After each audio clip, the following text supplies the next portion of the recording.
Eh bien, bonjour mesdames et messieurs. Notre présidente, Madame Elisabeth Denner, associée chez Bearing Point, et moi-même sommes absolument ravis de vous retrouver pour ce 41e petit déjeuner du commerce 4.0.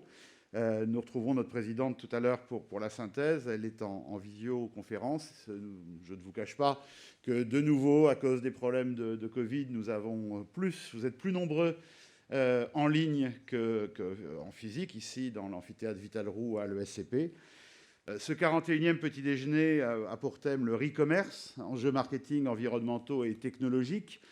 Comme vous le savez, je le dis souvent, quand nous avons créé cette chaire il y a maintenant près de 6 ans, avec Michel-Édouard Leclerc et ensuite avec l'équipe de Bearing Point, nous étions très orientés sur le 4.0, puisque c'est le titre même de la chaire, Retailing 4.0. Donc comment le digital perturbe, modifie, etc., l'ensemble du secteur du commerce. Et puis progressivement, nous avons vu monter tous les thèmes de la responsabilité sociale, environnementale et sociétale, extrêmement intéressants et qui, sans doute, dans l'avenir, vont contribuer à modifier le secteur tout autant, si ce n'est plus, que le simple digital.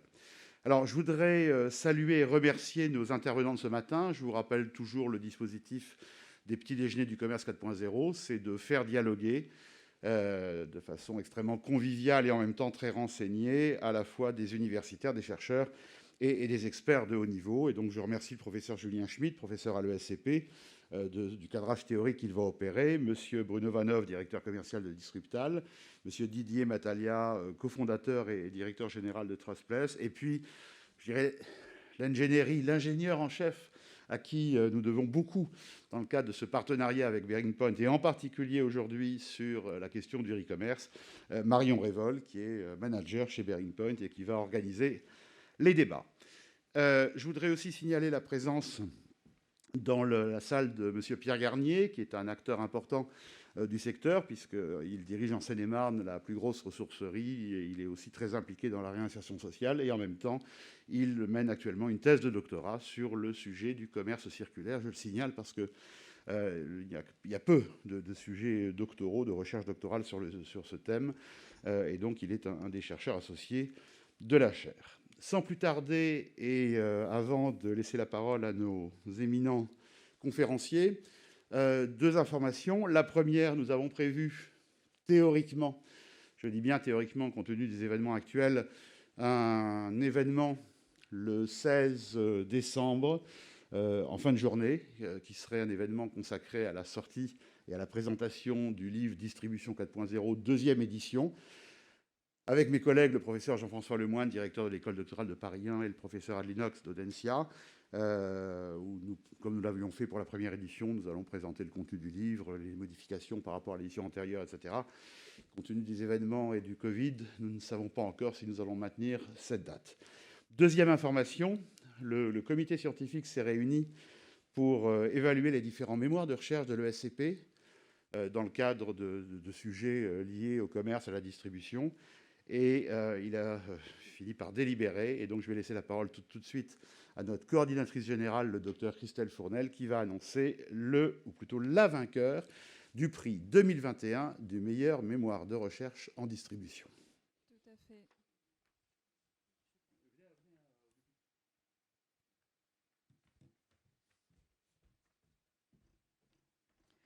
Tout à fait, Olivier. Alors, effectivement, déjà, vous avez commencé à déflorer un peu l'identité du gagnant. Nous avions 4 personnes nominées, 3 femmes et un homme. Et en fait, le prix du meilleur mémoire de recherche en distribution 2021 a été remis après évaluation donc par le comité scientifique de la chaire à Sophie Tuffier pour sa recherche intitulée « Le e-commerce alimentaire peut-il être rentable ?» Voilà, donc Sophie a gagné un chèque de 1 500 € qu'elle pourra utiliser comme bon lui semblera. Voilà. Et donc maintenant, je laisse la parole au professeur Schmitt pour son cadrage théorique.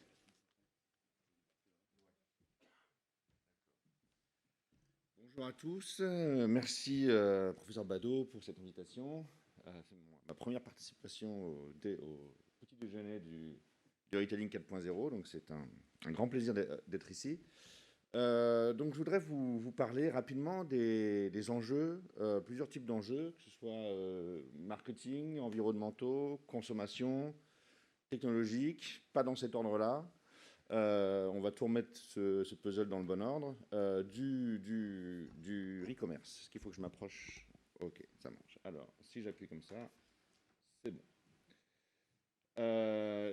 Voilà, ça c'est le début de ma présentation. Enjeux marketing, environnementaux, consommation, technologique. Avant de commencer, j'aimerais faire un rapide panorama du e-commerce.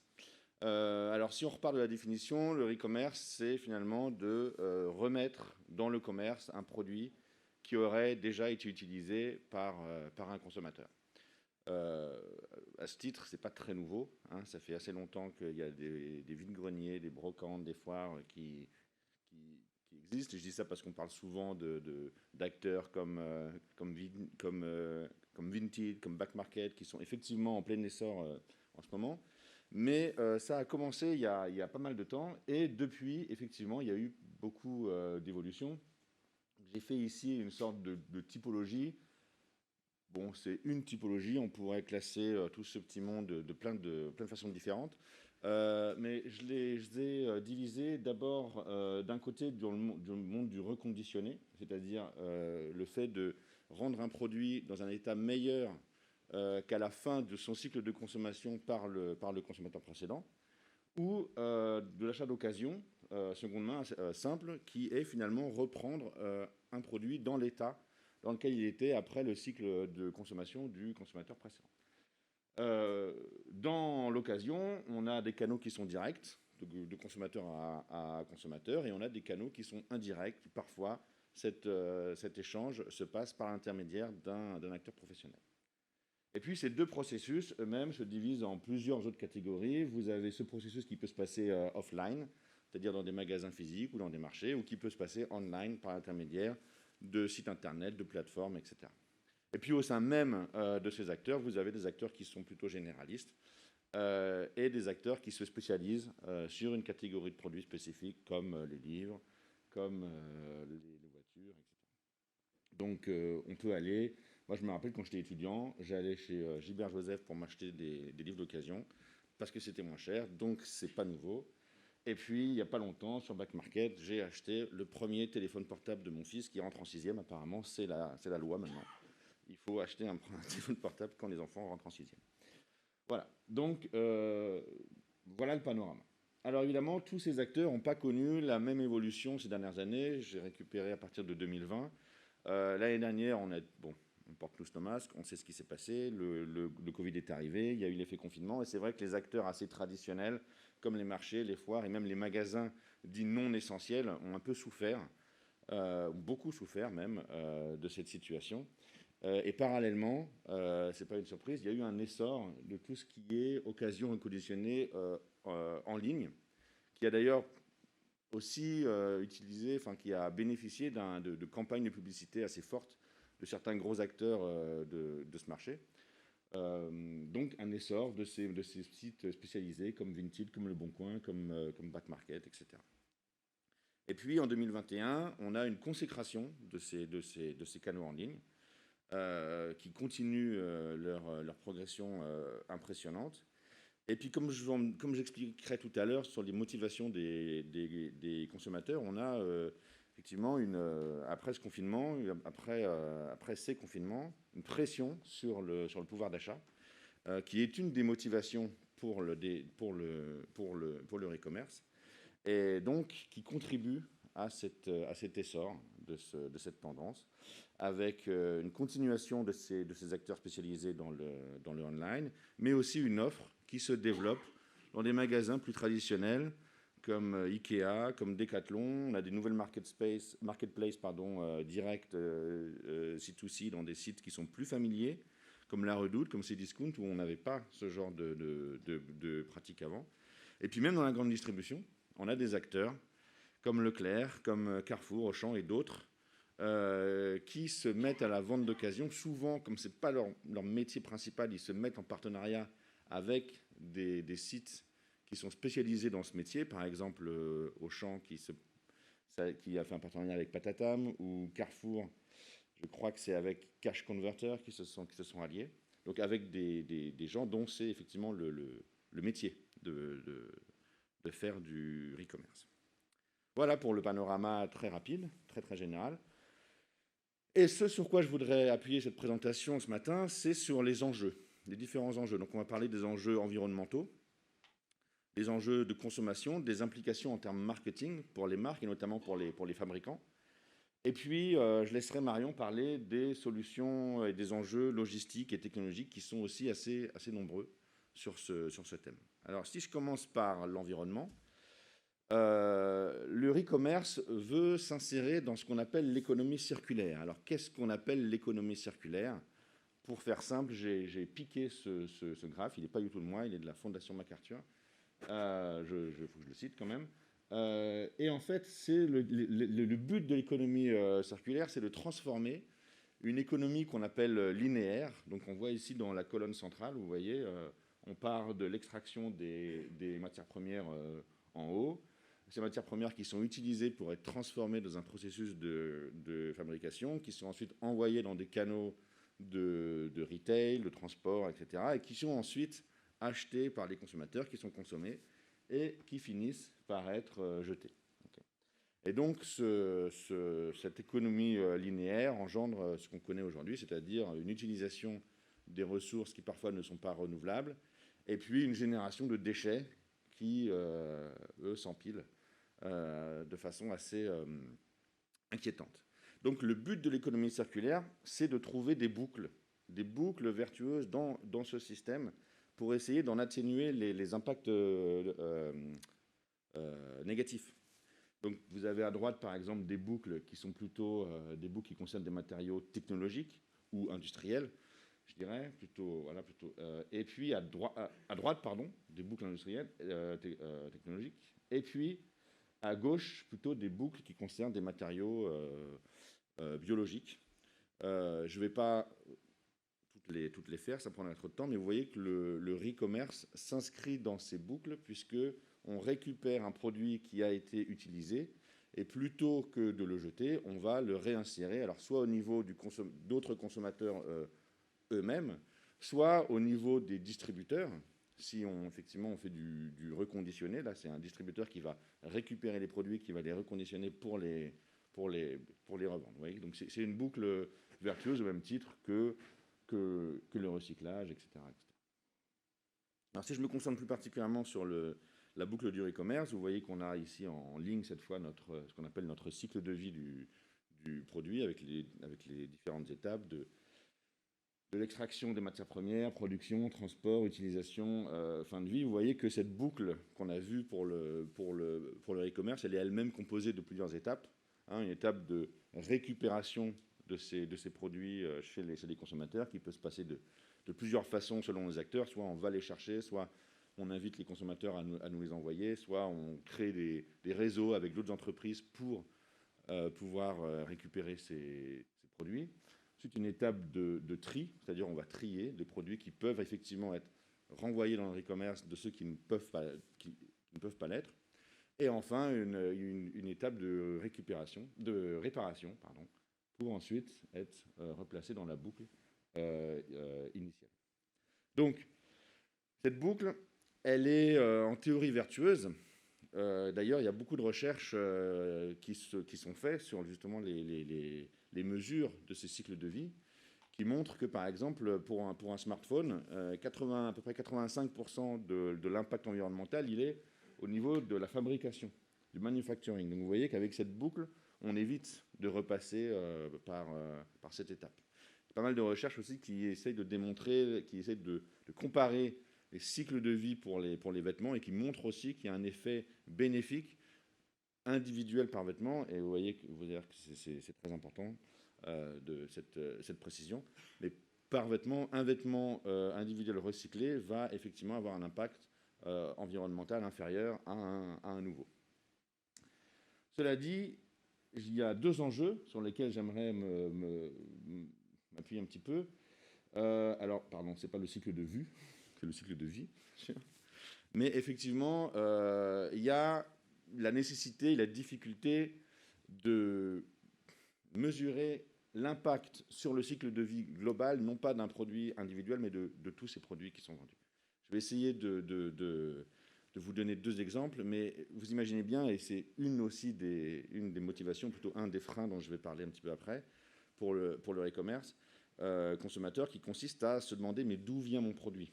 D'où il vient? Effectivement, il est passé par plusieurs étapes, qu'il a acheté, qu'il a réparé, etc. Ça, pour certains produits un peu technologiques, ça va nécessiter des systèmes de traçabilité qui parfois peuvent être assez impactants au niveau environnemental. Et là, il est nécessaire de prendre en compte ces impacts environnementaux dans le cycle de vie global du produit. Je vous donne un autre exemple. Dans le cadre de nos recherches, on interroge des consommateurs.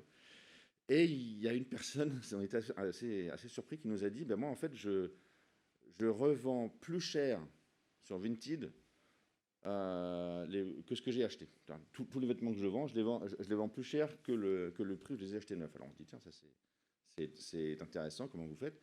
Et cette personne nous explique en fait qu'elle va acheter sur Alibaba des produits qui sont neufs, qui vont mettre 4 semaines, 6 semaines à venir, et puis elle va les revendre sur Vinted pour plus cher.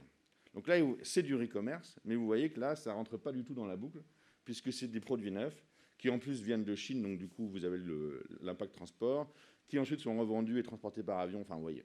Donc, il est très important de prendre en compte et de faire attention quand on mesure l'impact global du e-commerce, l'impact bénéfique sur le cycle de vie, prendre en compte ces effets un peu négatifs. Et aujourd'hui, c'est un peu compliqué. On a un peu une zone grise par rapport à ici.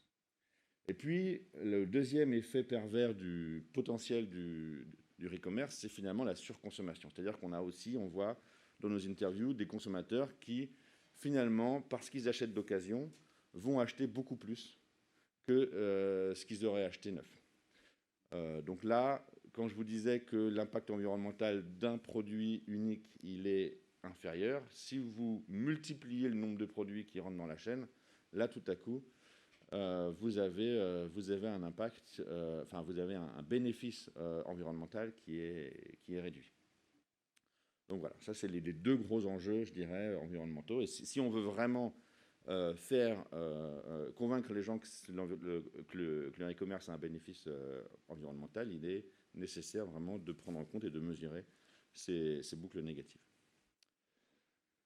Ça, c'était pour les enjeux environnementaux. En ce qui concerne la consommation, maintenant, je vais vous parler très rapidement des motivations, des freins que les différentes recherches ont repérés en ce qui concerne le e-commerce.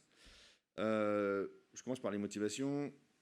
Pas de surprise, les motivations qui reviennent le plus souvent sont des motivations économiques et utilitaires, c'est-à-dire qu'on va acheter un produit moins cher que ce qu'on l'aurait acheté quelques mois, quelques années avant s'il avait été neuf.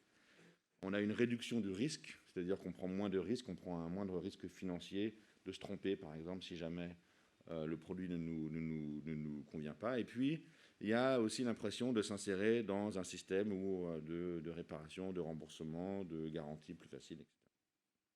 Ça, c'est pour les motivations économiques, utilitaires assez classiques. Mais il y a aussi des motivations plus émotionnelles et plus hédoniques. On a repéré, par exemple, un effet bénéfique sur l'image de soi. Le fait de posséder, en tout cas, de pouvoir avoir accès plus facilement à des produits qui nous sont normalement difficiles d'accès, ça a un effet bénéfique sur l'ego de beaucoup de consommateurs. Alors, c'est assez lié au matérialisme, à l'envie de posséder. Un effet qu'on connaît depuis très longtemps, la bonne affaire, ça c'est vraiment complètement émotionnel. Le plaisir qu'on a à être dans une brocante à chiner et à trouver quelque chose qui est une très bonne affaire, on le retrouve complètement dans ces motivations. Et puis alors, il y a une recherche plus récente qui est parue cette année dans un journal qui s'appelle Journal of Marketing Research, qui est très très connu, et alors qui montre aussi ce phénomène de connexion symbolique. Alors ça, c'est plus rare, je dirais pas que c'est une grosse motivation pour la plupart des gens, mais cette recherche montre que les gens qui se sentent un peu seuls ou un peu plus tristes ont plus de plaisir dans le e-commerce parce qu'ils peuvent se connecter avec des utilisateurs précédents. Donc on a aussi ce genre de phénomènes qui se passent. C'est ce qu'on appelle une connexion symbolique. Et finalement, des motivations idéologiques liées à l'environnement. Vous avez des consommateurs, bien sûr, qui se lancent dans le e-commerce, qui achètent des produits d'occasion pour des motivations de protection de l'environnement. Et puis enfin d'autres qui vont plutôt avoir l'impression de sortir du système. Vous voyez ce que je veux dire, de ne plus se faire avoir par le système, on ne m'oblige plus à acheter des marques neuves, etc. Je hack ce système en achetant d'occasion, en revendant, etc. Voilà. Donc il y a aussi c'est plutôt idéologique dans l'idée que ces gens-là se font que économique. Puis enfin, donc évidemment, pour d'autres segments de consommateurs, vous avez des freins sociaux d'abord, certains qui sont liés au stigma, liés au pouvoir d'achat, c'est-à-dire que le fait que les autres gens sachent qu'on achète des produits d'occasion peut avoir un stigma social assez important. On n'a pas tellement envie que ça se sache. Puis il y a ce phénomène aussi, ce qu'on appelle de contamination sociale. Les gens qui n'ont pas envie d'acheter un vêtement qui aurait déjà été porté par d'autres. On ne sait pas qui c'est, on ne sait pas quelle hygiène ils avaient, etc. Donc il y a ce phénomène aussi qu'on a repéré. Vous avez effectivement, évidemment, des phénomènes de confiance, des gens qui se posent des questions sur les risques en termes de qualité, de performance, de garantie, d'où vient ce produit, est-ce qu'il a été bien réparé, etc. Et qui ont aussi une moindre familiarité avec les revendeurs, même si des gros acteurs comme Back Market deviennent un peu plus familiers aujourd'hui, ils sont quand même bien moins familiers que des marques qu'on connaît depuis très longtemps.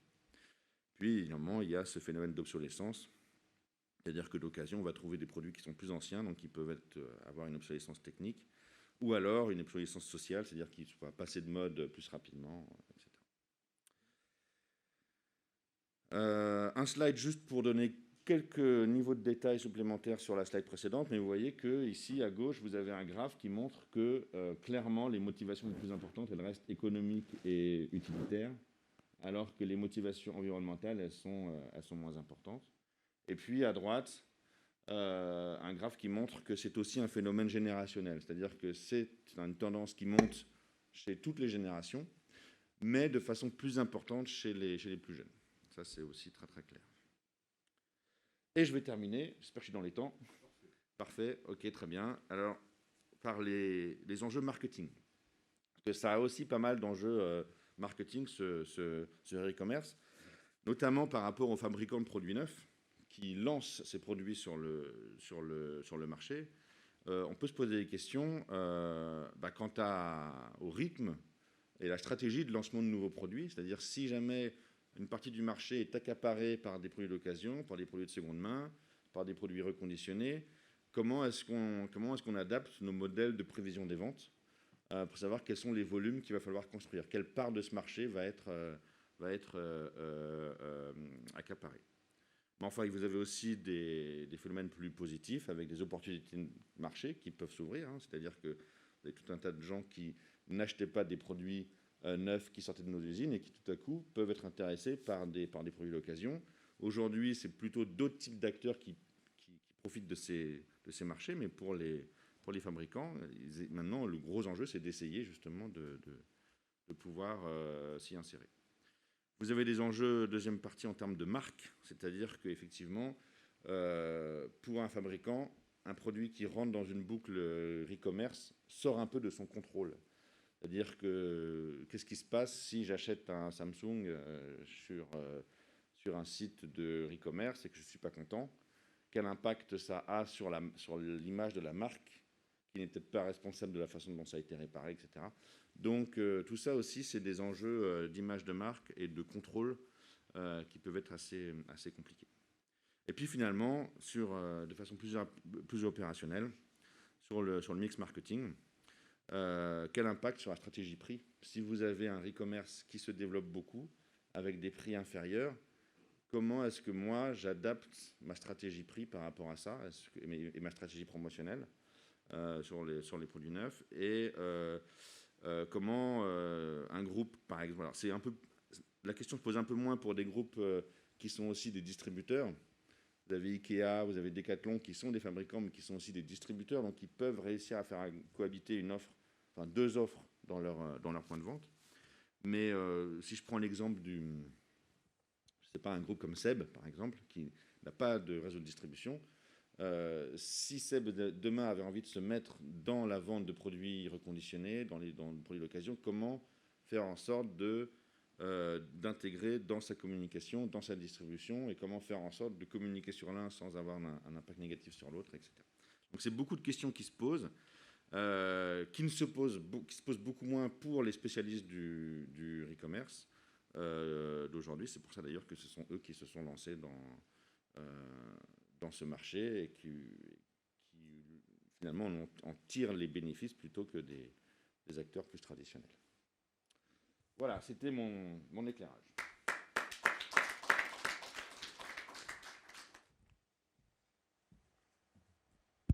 Merci, mon cher collègue, pour ce cadrage, parfait cadrage. Juste deux compléments. La première chose, sur le plan théorique, le professeur Holbrook, dans son ouvrage séminal de 99 sur la valeur consommateur, montre que dans les 4 types de valeurs que l'expérience ou que le processus d'achat peut créer pour le consommateur, la valeur économique, sociale, spirituelle et émotionnelle. Dans la valeur sociale, il distingue ce qu'il appelle finalement l'expérience ou l'achat qui va créer une valeur sociale qui permet au consommateur de gérer son statut social, notamment le luxe, les marques de luxe, etc. Et puis il distingue ça de la valeur par l'estime, c'est-à-dire un autre type de valeur sociale retirée par les pairs, c'est-à-dire le fait d'avoir l'estime de ses pairs parce qu'on est un smart shopper, on est un acheteur malin, etc. Et ici, déjà à l'époque, effectivement, l'achat d'occasion. Donc on voit qu'au plan théorique, ça a été très stabilisé puisque les travaux d'Holbrook sont très structurants. Sur le plan plus empirique et en même temps épistémologique, attention, je trouve que la présentation que tu fais montre que, rappelle, et je le dis aussi pour les jeunes chercheurs ou les étudiants qui nous suivent, de ne pas prendre des effets de cohorte pour des effets de tendance.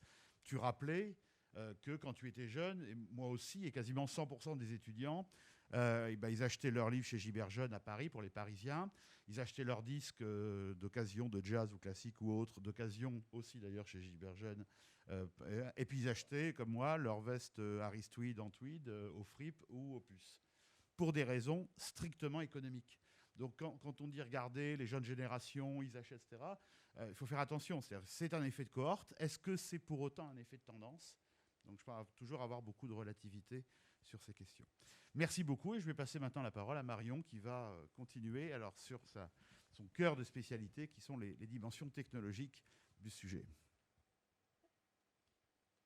Bonjour à tous, je vais opter pour un semi-port du masque pour ma part parce que je voudrais m'assurer de bien respirer tout au long de la présentation. Donc je vais effectivement apporter un éclairage complémentaire à ce qu'a dit Julien Schmitt, donc plutôt sur la partie enjeux logistiques et technologiques. Donc vous voyez ici un schéma qui nous montre un peu la boucle du e-commerce et on va voir qu'à chaque étape, on a de vrais enjeux logistiques. En fait, le principe avec le e-commerce, c'est qu'on va être face à des nouveaux processus métiers et on va avoir un besoin d'une supply chain qui soit encore plus agile, encore plus flexible dans les opérations logistiques qu'on va devoir mener qui sont propres au e-commerce. Et il va falloir également continuer à respecter la fameuse équation qu'on retrouve toujours en supply chain, à savoir le rapport entre la qualité du service qu'on veut offrir et le coût de ce service. Donc l'idée, ça va être vraiment d'intégrer les principes de l'économie circulaire dans la gestion des processus logistiques. Aujourd'hui, une chaîne logistique, elle fonctionne selon des processus qui sont très linéaires. Et l'idée, ça va être de challenger ces processus-là. Donc, à quel processus on pense ? Si vous regardez le schéma, on a un consommateur qui va acheter en première main donc un produit neuf. Il va ensuite décider, ce consommateur A, de le vendre à un consommateur B en seconde main sur le marché de l'occasion. Et donc, on va avoir tout un premier jet d'enjeux logistiques au niveau des flux entrants dans l'entrepôt qui va gérer cet article de seconde main. Donc, on va devoir trouver les moyens d'acquérir ce produit, de le faire rentrer dans notre stock, de l'identifier. Il va y avoir également des enjeux pour certains produits avec un branding et un standing assez fort d'authentification de ces produits, de traçabilité, contrôle qualité aussi, qui va être également important, et de maintenance, puisque comme le disait le professeur Schmitt, on peut être amené aussi à reconditionner, à améliorer des produits pour les revendre dans de meilleures conditions et donc à un meilleur prix. Et on va avoir après tout un ensemble de flux sortants aussi, qui sont classiques de la logistique, mais la préparation, le picking, le packing, le contrôle qualité et l'expédition, et avec un enjeu d'accélérer ces flux, parce que comme on propose beaucoup de services en entrant, en sortant, il ne faut pas non plus que ça prenne trop de temps. On a, comme l'a dit le professeur Julien Schmitt, différents types d'acteurs sur ce créneau du e-commerce. On va voir que ces enjeux-là se posent différemment selon ces acteurs. On a le cas donc des plateformes plutôt C2C, consumer to consumer, donc comme par exemple Vinted. Ils ne sont pas vraiment face à ce genre de challenge-là, parce qu'en fait, ils sont surtout un tiers de confiance qui vont mettre en contact des clients avec des clients. Et en fait, le principe, c'est que le consommateur A va envoyer directement son produit au consommateur B. Donc on voit que finalement, ce que propose Vinted, c'est surtout un service de mise en relation, de boost de visibilité. On peut payer pour avoir des annonces payantes, qui sont plus visibles. Et un rôle qui est très important, qui est le propre des plateformes, de modération également, puisqu'il va y avoir des litiges entre acheteurs et vendeurs qu'il va falloir régler. Si on prend le cas maintenant des plateformes qui sont plutôt C2B2C, donc je pense par exemple à The Real Real, si on prend le cas de Vestiaire Collective, ils proposent des flux directs comme Vinted, mais ils proposent aussi de faire l'intermédiaire plutôt sur un mode C2B2C avec des services à forte valeur ajoutée. Donc je pense par exemple au fait de récupérer, en fait on paye par exemple quand on achète chez Vestiaire Collective un service pour pouvoir contrôler la qualité du produit, qu'il est bien conforme à ce qui a été indiqué. On indique le produit comme en bon état, très bon état, neuf avec étiquette, donc ils contrôlent ça. Et pour les produits de luxe, qui sont une grosse partie de leur offre, ils vont contrôler également l'authenticité du produit. Donc là, tout ce que je vous racontais en termes d'enjeux logistiques va clairement se poser pour des plateformes de C2B2C. Et c'est d'ailleurs assez intéressant de voir que certaines plateformes collaborent avec les marques, notamment de luxe, sur tous ces enjeux d'authentification, parce que ce sont les marques finalement qui mettent en place les solutions d'authentification à l'origine. Et donc c'est important pour les plateformes, si elles veulent assurer cette authentification, d'échanger avec les marques. Donc elles ont souvent, les plateformes, un peu des brigades d'experts qui sont vraiment très très familiers du produit, et à entendre certains de nos clients dans le luxe qui connaissent leurs produits quasiment aussi bien que eux. Et il y a des marques qui choisissent vraiment de collaborer. C'était le cas par exemple de Gucci avec The Real Real sur l'authentification des produits, et de donner les moyens aux plateformes d'authentifier, parce qu'ils estiment que c'est dans leur intérêt pour préserver leur image de marque. Et il y a d'autres marques qui, pour le coup, ne sont pas dans une logique de collaboration et ont plutôt d'ailleurs des griefs envers ces plateformes. Il y a eu, c'était sorti dans la presse justement, des procès entre par exemple Chanel et The Real Real parce qu'il y avait trop de ventes de faux sur la plateforme. Donc c'est vraiment une question de position de marque, de est-ce que j'ai envie d'aider ou pas les plateformes, est-ce que j'estime que ça m'aide à me protéger, ou au contraire, est-ce que c'est l'ennemi et j'estime que ça nuit à mon image de marque. Et c'est pour ça que se pose la question d'ailleurs, comme le disait le professeur, il y a majoritairement les plateformes aujourd'hui qui profitent de ce créneau de marché. Ça donne envie aux marques de reprendre le contrôle pour des enjeux de protection de la marque, mais aussi parce que c'est des nouvelles sources de revenus à exploiter. Et si on prend le cas des retailers, les noms qui me viennent comme ça en premier sur ceux qui se sont vraiment mis sur le créneau de la seconde main, ça va être H&M, Decathlon, Caporal. Eux, ils ont vraiment décidé de reprendre le contrôle, à la fois en ligne, mais aussi en physique. Donc soit ils mettent en contact les acheteurs et les vendeurs, soit ils se mettent plutôt dans une position de racheter directement les produits de seconde main et ensuite de les mettre à disposition de nouveaux acheteurs. C'est ce qu'on appelle un peu les trade-in programmes, où du coup on va proposer aux clients en fait des avantages, des bons cadeaux, etc. en l'échange de produits d'occasion qu'on lui rachète et qu'on remet soi-même dans le réseau. En tout cas, pour les retailers, tous ces challenges logistiques, de la même façon que pour les plateformes C2B2C, vont se poser. Donc si on revient un petit peu sur les challenges principaux, quand on parle d'acquisition du produit, le besoin, déjà, il est tout simplement spatial, c'est-à-dire que je vais devoir rentrer en stock, que ce soit dans mon stock entrepôt pour une vente en ligne ou que ce soit dans mon stock physique magasin, des produits que j'ai récupérés en seconde main, donc il y a un besoin de place.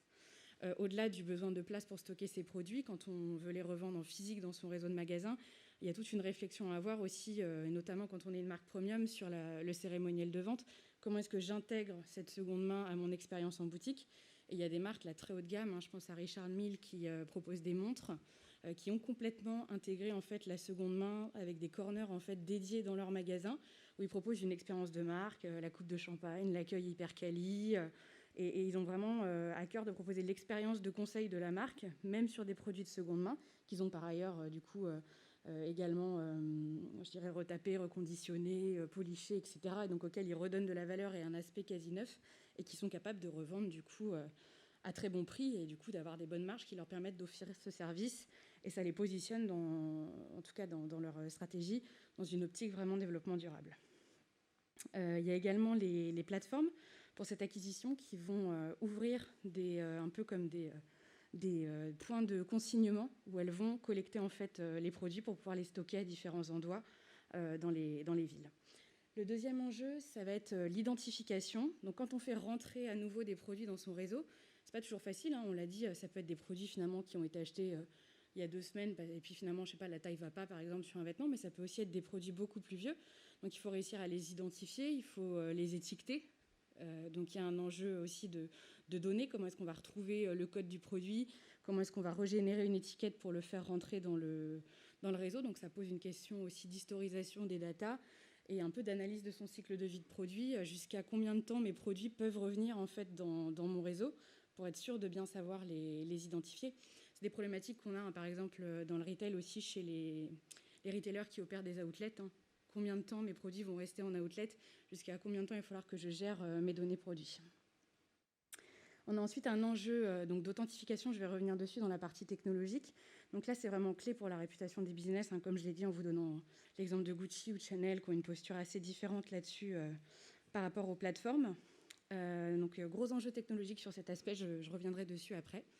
On a également le contrôle qualité. Donc le contrôle qualité, ça va être important de vérifier l'état du produit quand on le récupère et qu'on veut le réintégrer dans son réseau, parce qu'il va falloir en fait fixer un prix à ce produit, un prix de reprise. Et donc ce prix de reprise, il va devoir intégrer également l'objectif de marge qu'on veut avoir sur la seconde main. Et donc ça, c'est toute une stratégie à monter, parce que derrière cet objectif de marge, il y a également tout un tas de services qui vont venir se mettre en coût face à la seconde main. Donc je pense par exemple à la livraison, au retour client. Il y a des positions assez différentes, hein, des retailers sur ces deux aspects-là. Est-ce que si j'offre de la livraison gratuite sur mon e-commerce, je dois aussi le faire pour mes produits de seconde main ? D'après les dernières études Gartner, on voit que seulement 20% des retailers qui proposent des retours gratuits le font aussi sur la seconde main, parce que ça a un coût évidemment. Donc il y a toujours cette équation entre les prix de revente et le coût et la marge que je veux me faire sur cette seconde main, qui a un fort coût logistique pour moi. Sur le sujet des retours clients, de la même façon, tout le monde accepte les retours clients sur les produits neufs, sauf opération spéciale, mais on voit que sur la seconde main, d'après Gartner, c'est seulement 60% des retailers qui vont accepter les retours des produits d'occasion. Et également, un dernier point, et on va en reparler beaucoup avec Didier juste après, la nouvelle question aussi que le e-commerce va poser, c'est celle du transfert de propriété. Il y a beaucoup de mouvements aujourd'hui autour de la notion de propriété des produits, d'ailleurs qu'on parle de produits physiques ou de produits virtuels, hein, et notamment dans les marques assez premium, hein, cette mouvance de délivrer des certificats à la vente d'authenticité du produit, de propriété, qui sont ensuite transférables à un acheteur de seconde main. Donc Didier va nous éclairer là-dessus. Si on regarde maintenant la partie technologique, donc ces enjeux logistiques, ils appellent des forts enjeux technologiques tout au long du cycle et tout au long de ces nouveaux processus supply chain. Donc si on regarde la partie acquisition, là les plateformes, elles jouent un rôle clé sur l'acquisition. Donc les plateformes C2C comme Vinted, hein, elles sont un réceptacle d'annonces. Et je dirais, finalement, il faut un peu de com au lancement, mais après, ça se fait relativement vite. Même chose pour les plateformes C2B2C comme Vestiaire Collective ou The Real Real. Mais on a également une mouvance, et là, ça va être Fabrice qui va nous en parler beaucoup, c'est les plateformes qui sont lancées par les retailers. 2 types de plateformes. Les plateformes C2C, donc je lance ma propre plateforme de e-commerce en marque blanche pour adresser mes clients. Et souvent, je l'encapsule dans mon site web à moi, hein. Ce n'est pas un site à part entière. Et il y a également une autre mouvance qui est un peu plus récente, c'est les retailers qui lancent des plateformes C2B, toujours en marque blanche. Donc là, un acteur sur le marché, c'est Circular X, pour ces fameux trading programmes, donc pour pouvoir en fait récupérer des produits qu'ils vont ensuite pouvoir revendre dans leur réseau. Donc le digital reste la principale forme d'acquisition, même si on voit qu'on a aussi des retailers, c'est le cas par exemple dans H&M, qui invitent les clients à déposer ces articles de seconde main en magasin dans des zones dédiées. Sur la partie identification, donc comme je disais, il va falloir trouver le code du produit, le réétiqueter. Donc là, on va retrouver des technologies assez classiques, qu'on appelle les technologies digitales, donc tout ce qui va être code 1D, les codes barres, code 2D, les QR codes, peut se poser la question pour des acteurs comme Vestiaire Collective ou autres, pourquoi pas d'intégrer des technologies comme la RFID si on a des enjeux d'efficience opérationnelle pour accélérer tous les flux dans l'entrepôt. Sur la partie authentification, là, on a beaucoup d'options. Et encore une fois, ça ne va pas être l'acteur de e-commerce, si c'est une plateforme qui va travailler là-dessus, mais vraiment la marque à l'origine sur sa technologie d'authentification. Donc l'idée, c'est que ce sont des technologies qui doivent être intégrées au moment de la production ou alors apposées, si on ne souhaite pas les intégrer au produit, avant que le produit parte dans le flux de distribution. On a plein de technologies qui sont possibles, et ce qui va influer sur le choix de technologies d'authentification, ça va être à la fois les typologies de produits, parce qu'on a des contraintes, des spécificités de certains produits, et ça va être également les cas d'usage. Donc c'est très important, si on a un cas d'usage d'authentification en seconde main, de l'intégrer dans la réflexion technologique. Et l'autre point, ça va être, sur ce cas d'usage d'authentification, qui va être amené à authentifier les produits? Est-ce que c'est mon client final? Est-ce que c'est moi, la marque, avec mes équipes en magasin? Est-ce que c'est un tiers de confiance comme une plateforme? Est-ce que c'est un inspecteur de ma marque? Est-ce que c'est les douanes? Enfin, c'est très important de se poser la question de la cible parce que toutes les technologies ne sont pas aussi ouvertes les unes que les autres au grand public, je dirais. Donc on a différentes technologies qui vont s'offrir à nous sur cette partie authentification. Donc les codes 2D, tout ce qui est QR code, data matrix, c'est une technologie pas très sécurisée, sauf si ça prend une forme particulière. Par exemple, un QR code qu'on imprimerait en encre invisible, c'est un peu plus sécurisé, ou un QR code qu'on viendrait graver, c'est un peu plus sécurisé qu'un QR code tout simplement autocollant. On peut retrouver également les technologies RFID, donc que ce soit UHF ou NFC, si elles sont intégrées au produit. Donc vraiment au moment de la production, ça peut aussi être une bonne façon d'authentifier. On a aussi des technologies plus, je dirais, digitales autour de l'image, donc comme par exemple le computer vision. Là, ça va être l'idée de prendre plein de petites photos d'un article en très haute définition. Et en fait, avec un smartphone, après, de pouvoir identifier cet article et vérifier qu'il est conforme aux photos qu'on a prises en très haute def grâce aux aspérités de la matière et aux particularités, aux mini-défauts de ce produit-là. Donc ça, c'est une technologie qui est assez innovante, mais qui se développe bien et qui commence justement à fonctionner sur les smartphones et donc qui est assez prometteuse pour un usage B2B et B2C. Après, on a tout un tas de ce qu'on appelle d'éléments physiques de sécurité, imprimer par exemple des micro-caractères sur un produit, avoir un fil de sécurité par exemple qu'on pourrait révéler avec une lampe UV. Donc il y a tout un tas de technologies et c'est vraiment au rôle de la marque que de choisir cette technologie-là. J'oubliais, on a également tout ce qui va être les marqueurs, des encres qui peuvent changer de couleur avec des lampes UV, qui peuvent être aussi des encres transparentes, fluorescentes. Donc vraiment, au rôle de la marque de choisir cette technologie d'authentification physique et puis de collaborer avec son réseau à qui elle va demander d'authentifier, de les former à cet effet. Et si on regarde sur l'aspect digital, et ça c'est Didier qui va nous en parler beaucoup, on a également la blockchain qui va nous proposer des certificats digitaux qui vont permettre d'authentifier aussi le produit et qui sont un bon complément à la partie physique. On a également ensuite des enjeux de traçabilité. Donc sur la traçabilité, on va avoir principalement deux types de technologies qui vont répondre. On va avoir donc à nouveau les fameuses technologies code 1D, 2D et la RFID qui vont nous permettre de faire une traçabilité opérationnelle. Et on va avoir aussi les certificats via la blockchain puisqu'on va pouvoir enregistrer dans son certificat digital toutes les étapes du cycle de vie du produit et savoir exactement à quel moment il a quitté un endroit et est arrivé dans l'endroit d'après. Sur la partie transfert de propriété, là c'est vraiment le cœur sur lequel les certificats digitaux via la blockchain vont nous apporter de la valeur. Donc là l'idée c'est vraiment au moment de la vente. La vente va se passer soit en magasin, soit en ligne. On va pouvoir délivrer un certificat d'authenticité et on va transférer la propriété déjà de la marque au client. Et ensuite, le client pourra lui-même transférer cette propriété autant de fois que nécessaire, d'un client A à un client B, d'un client B à un client C.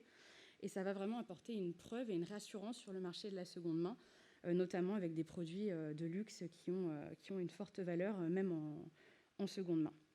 Et donc ça, Didier va nous le développer, mais ça va être très intéressant pour les marques parce qu'elles vont pouvoir récupérer les données en fait, sur les acheteurs de seconde main qu'elles ne connaissent pas. Elles vont pouvoir les retargeter. On avait un chiffre, et je pense qu'il a encore augmenté aujourd'hui, mais c'était 20% des acheteurs du luxe achètent aussi en seconde main. Donc c'est une partie de la population déjà qui fait déjà partie des bases de données.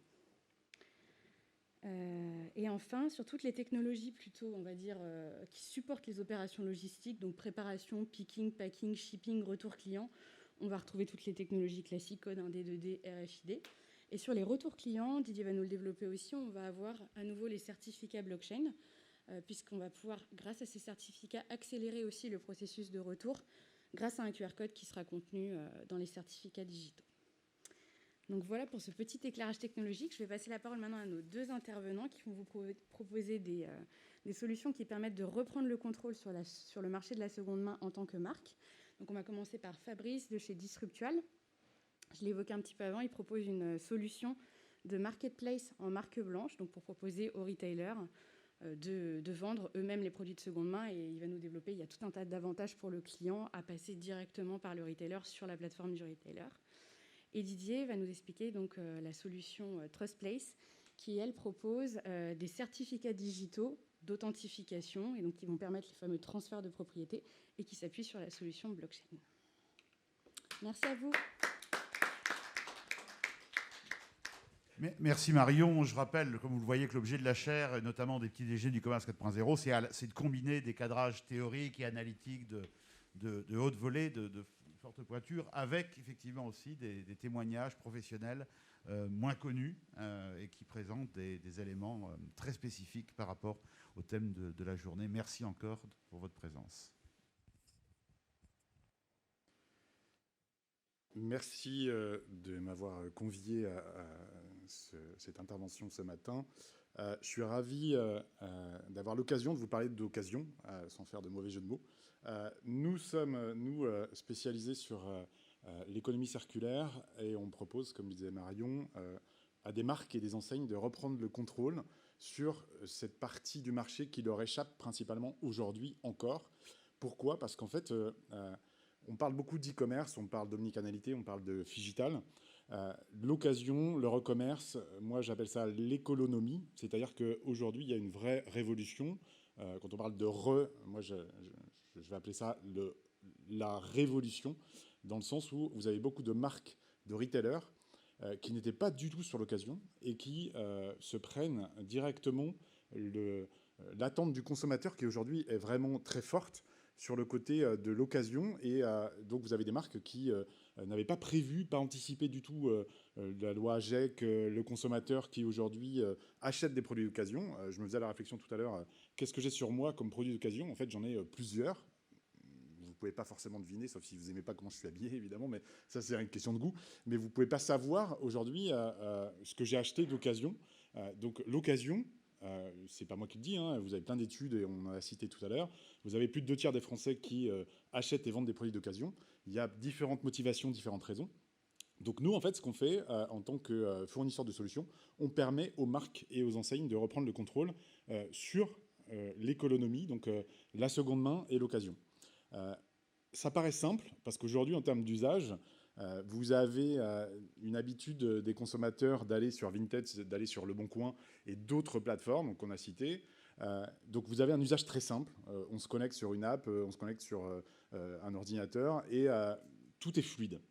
Sauf que quand on parle de marques et d'enseignes, vous avez tout un écosystème, donc je n'entrerai pas dans la technique, mais vous avez tout un écosystème qui existe chez le retailer.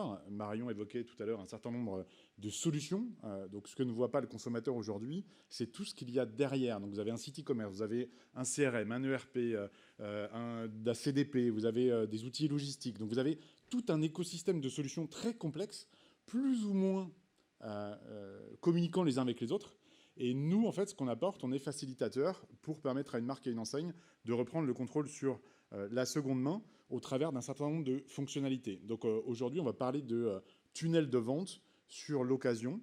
Donc typiquement, on a depuis près de 6 ans développé un certain nombre de services qui permettent aux marques et aux enseignes de reprendre le contrôle sur l'occasion. Donc par exemple, vous avez ici quelques plateformes qui sont en live et que je vous invite à aller visiter.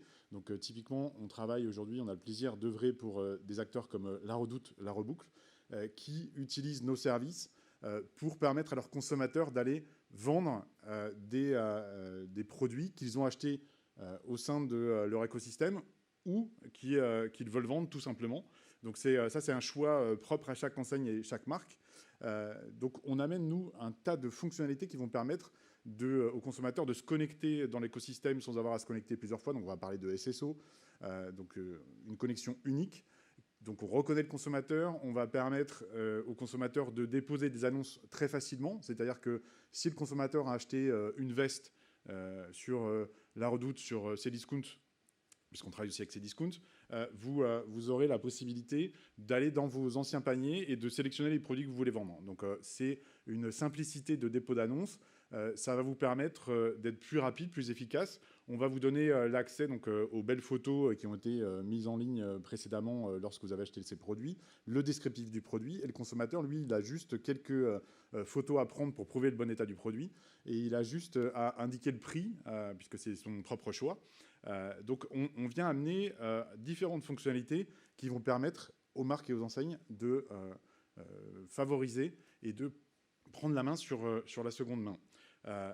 Alors, évidemment, ça se fait plus ou moins simplement, puisque quand nous, on rentre dans l'envers du décor, comme je vous l'ai dit, il y a tout un écosystème qui existe et tout n'est pas communicant. Donc notre job, nous, c'est de faciliter la communication et l'interaction avec tout l'écosystème du retailer, et c'est d'amener aussi des nouvelles fonctionnalités, puisqu'on va parler de transport. La supply chain, c'est évidemment important. Donc nous, on amène aussi des services qui vont vous permettre, vous, en tant que consommateur, de pouvoir récupérer ou expédier très facilement un produit. Évidemment, on parle d'économie. Les marques et les enseignes, aujourd'hui, ça a commencé par l'habillement. Le succès de Vinted, c'est l'habillement au départ. Parce que le consommateur, c'est le produit le plus simple pour acheter et vendre, c'est le vêtement aujourd'hui encore. Pourquoi ? Parce que c'est facile à emballer, c'est facile à nettoyer. On va parler de vêtements mass market, on va parler après de haut de gamme et de luxe. C'est pas tout à fait les mêmes attentes et pas tout à fait les mêmes approches, puisque là, on va parler vraiment de traçabilité.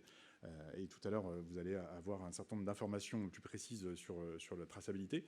Mais pour les marques et les enseignes, les ROI attendus d'un projet de seconde main et d'occasion, eh bien, vous allez avoir des notions de reprendre le contrôle, parce qu'aujourd'hui, par exemple, le marché du vêtement, c'est pas un secret, ça fait 10 ans, voire plus, que ce marché, qui est un peu schizophrène, est en diminution en termes de chiffre d'affaires. Donc chaque année, vous avez des marques qui perdent du chiffre d'affaires. Et l'occasion pour elles est une opportunité de reprendre une partie du contrôle qui leur échappe, puisqu'aujourd'hui, ça ne passe pas par la marque, mais les consommateurs, ils vont sur Vinted, sur Le Bon Coin et sur d'autres plateformes. Donc là, ça permet tout simplement de reprendre une partie du marché qui leur échappe. Et ensuite, vous avez différentes attentes, mais généralement, on va parler d'attentes héroïstes sur la notion de trafic, que ce soit sur le digital ou sur le point de vente. On parlait tout à l'heure de corner en point de vente. Nous, on a des clients qui ont commencé à ouvrir des corners en point de vente. Donc, pour toujours rester dans le digital, c'est-à-dire que ce n'est pas que du digital, mais c'est aussi des corners d'occasion dans les points de vente. Donc, on leur amène toute la solution pour permettre de gérer ça plus facilement. Ça permet aussi d'acquérir de nouveaux clients par l'occasion. Donc, typiquement, moi, je n'étais pas un consommateur personnellement de La Redoute. Et grâce à la reboucle, j'ai vendu des produits. Et maintenant, je suis donc client du service La Redoute au travers, au départ, de l'occasion. Et derrière, vous avez des consommateurs qui découvrent des plateformes au travers, au départ, de l'occasion. Donc, c'est de l'acquisition de nouveaux clients. C'est de la fidélisation. La plupart de nos plateformes et de nos clients, aujourd'hui, mettent en place des systèmes d'abondement pour récompenser soit les vendeurs et ou les acheteurs. C'est-à-dire que vous vendez un produit 100 € en tant que vendeur sur une plateforme. Demain, vous avez des marques et des enseignes qui peuvent vous proposer d'abonder votre transaction et soit de récupérer 100 € en cash, comme sur les ventes en ligne que vous pouvez connaître aujourd'hui, soit d'avoir un abondement de 25% par exemple en moyenne, qui va vous permettre d'avoir un chèque cadeau et un abondement en bon d'achat de 125 €. Donc, qui peut être dépensé à la fois sur les produits neufs ou des produits d'occasion dans l'écosystème de l'enseigne et de la marque. Donc, c'est de la fidélisation, c'est les data. Aujourd'hui, on parle beaucoup d'éléments clés qui sont mieux connaître le consommateur. Et bien, tout simplement, mieux connaître le consommateur, ça passe aussi par l'occasion, parce que le consommateur, il vend et il achète des produits d'occasion. Et ça permet d'enrichir de manière plus détaillée son attitude et ce qu'ils consomment plus régulièrement. Ce qu'on constate, c'est que 70% des bons d'achat qui sont générés sur nos plateformes aujourd'hui, donc une quinzaine de plateformes, sont dépensés généralement en point de vente. Ça veut dire que le digital n'est pas forcément l'ennemi de la boutique, et la boutique est en train de changer, mais c'est une révolution là aussi, parce que vous avez des consommateurs qui poussent cette tendance, mais l'enseigne ou la marque, elle se doit d'accompagner ses collaborateurs, et je vais en reparler juste après. Un des gros sujets, c'est d'accompagner ce changement en interne, parce que demain, vous pouvez avoir un collaborateur qui peut être tiers de confiance, c'est-à-dire que c'est lui qui vérifie le produit quand il est vendu, donc il réceptionne le produit. On a certains clients qui ont commencé à mettre ça en place, et vous avez donc le collaborateur qui doit vérifier le produit d'occasion, donc c'est une nouvelle mission pour lui, et c'est en même temps aussi un acte de présenter ce produit à un consommateur qui vient l'acheter. Donc ça fait partie des nouvelles missions et des nouveaux rôles du point de vente. Et on sait aussi que quand vous avez des achats et des ventes de produits d'occasion, eh bien, forcément, vous avez des consommateurs qui vont acheter d'autres produits complémentaires. Typiquement, dans la puériculture et l'enfance, vous pouvez avoir des achats d'une poussette d'occasion parce que votre enfant a grandi. Et quand vous allez récupérer cette poussette, vous apercevez qu'il y a un nouveau manteau qui vient de sortir, il y a des bonnets d'occasion qui sont proposés. Et donc, vous allez avoir un panier augmenté de produits neufs et de produits d'occasion. Alors, sans aller dans la surconsommation, mais c'est aussi un vecteur d'achat complémentaire de produits neufs et de produits d'occasion. Aujourd'hui, on parle beaucoup de C2C parce que l'essentiel de nos services qui sont en ligne et que je vous invite à aller visiter là sur les plateformes qui sont aujourd'hui en run chez nos clients, c'est essentiellement du C2C. Donc, c'est des consommateurs qui vendent à d'autres consommateurs sans forcément d'intervention de la marque, mais dans l'écosystème de la marque. Vous parliez tout à l'heure et vous évoquiez les litiges. Sincèrement, pour être totalement transparent, on a très peu de litiges aujourd'hui parce que les consommateurs, ils ont plutôt une habitude, vous savez, de mettre des étoiles et des commentaires sur des vendeurs ou des acheteurs. Et finalement, vous avez très peu de litiges sur l'ensemble des transactions qui ont lieu sur nos plateformes parce que, justement, cette notion de montée en compétence de l'acte d'achat ou de vente fait que vous avez aujourd'hui des consommateurs plus aguerris. Donc les litiges, ils sont vraiment très réduits sur les plateformes qu'on a le plaisir de fournir à nos clients. Aujourd'hui, on a une tendance aussi à avoir, grâce à la loi AGEC ou à d'autres paramètres, une alimentation des produits qui sont en vente sur nos interfaces, qui ne sont pas que des produits fournis par des consommateurs, qui vont être aussi des produits de second choix, c'est-à-dire des produits d'exposition qui sont dans les points de vente, des fins de stock, et qui sont parfois aussi poussés sur nos interfaces. Donc on va parler là de B2C, c'est-à-dire que le point de vente ou la marque, l'enseigne, elle peut aussi pousser sur la même interface, et là, le magasin ou l'enseigne devient vendeur de produits de second choix, par exemple un peu poussiéreux, de la dernière collection, et ça peut aussi alimenter le choix qui est proposé en termes d'offres.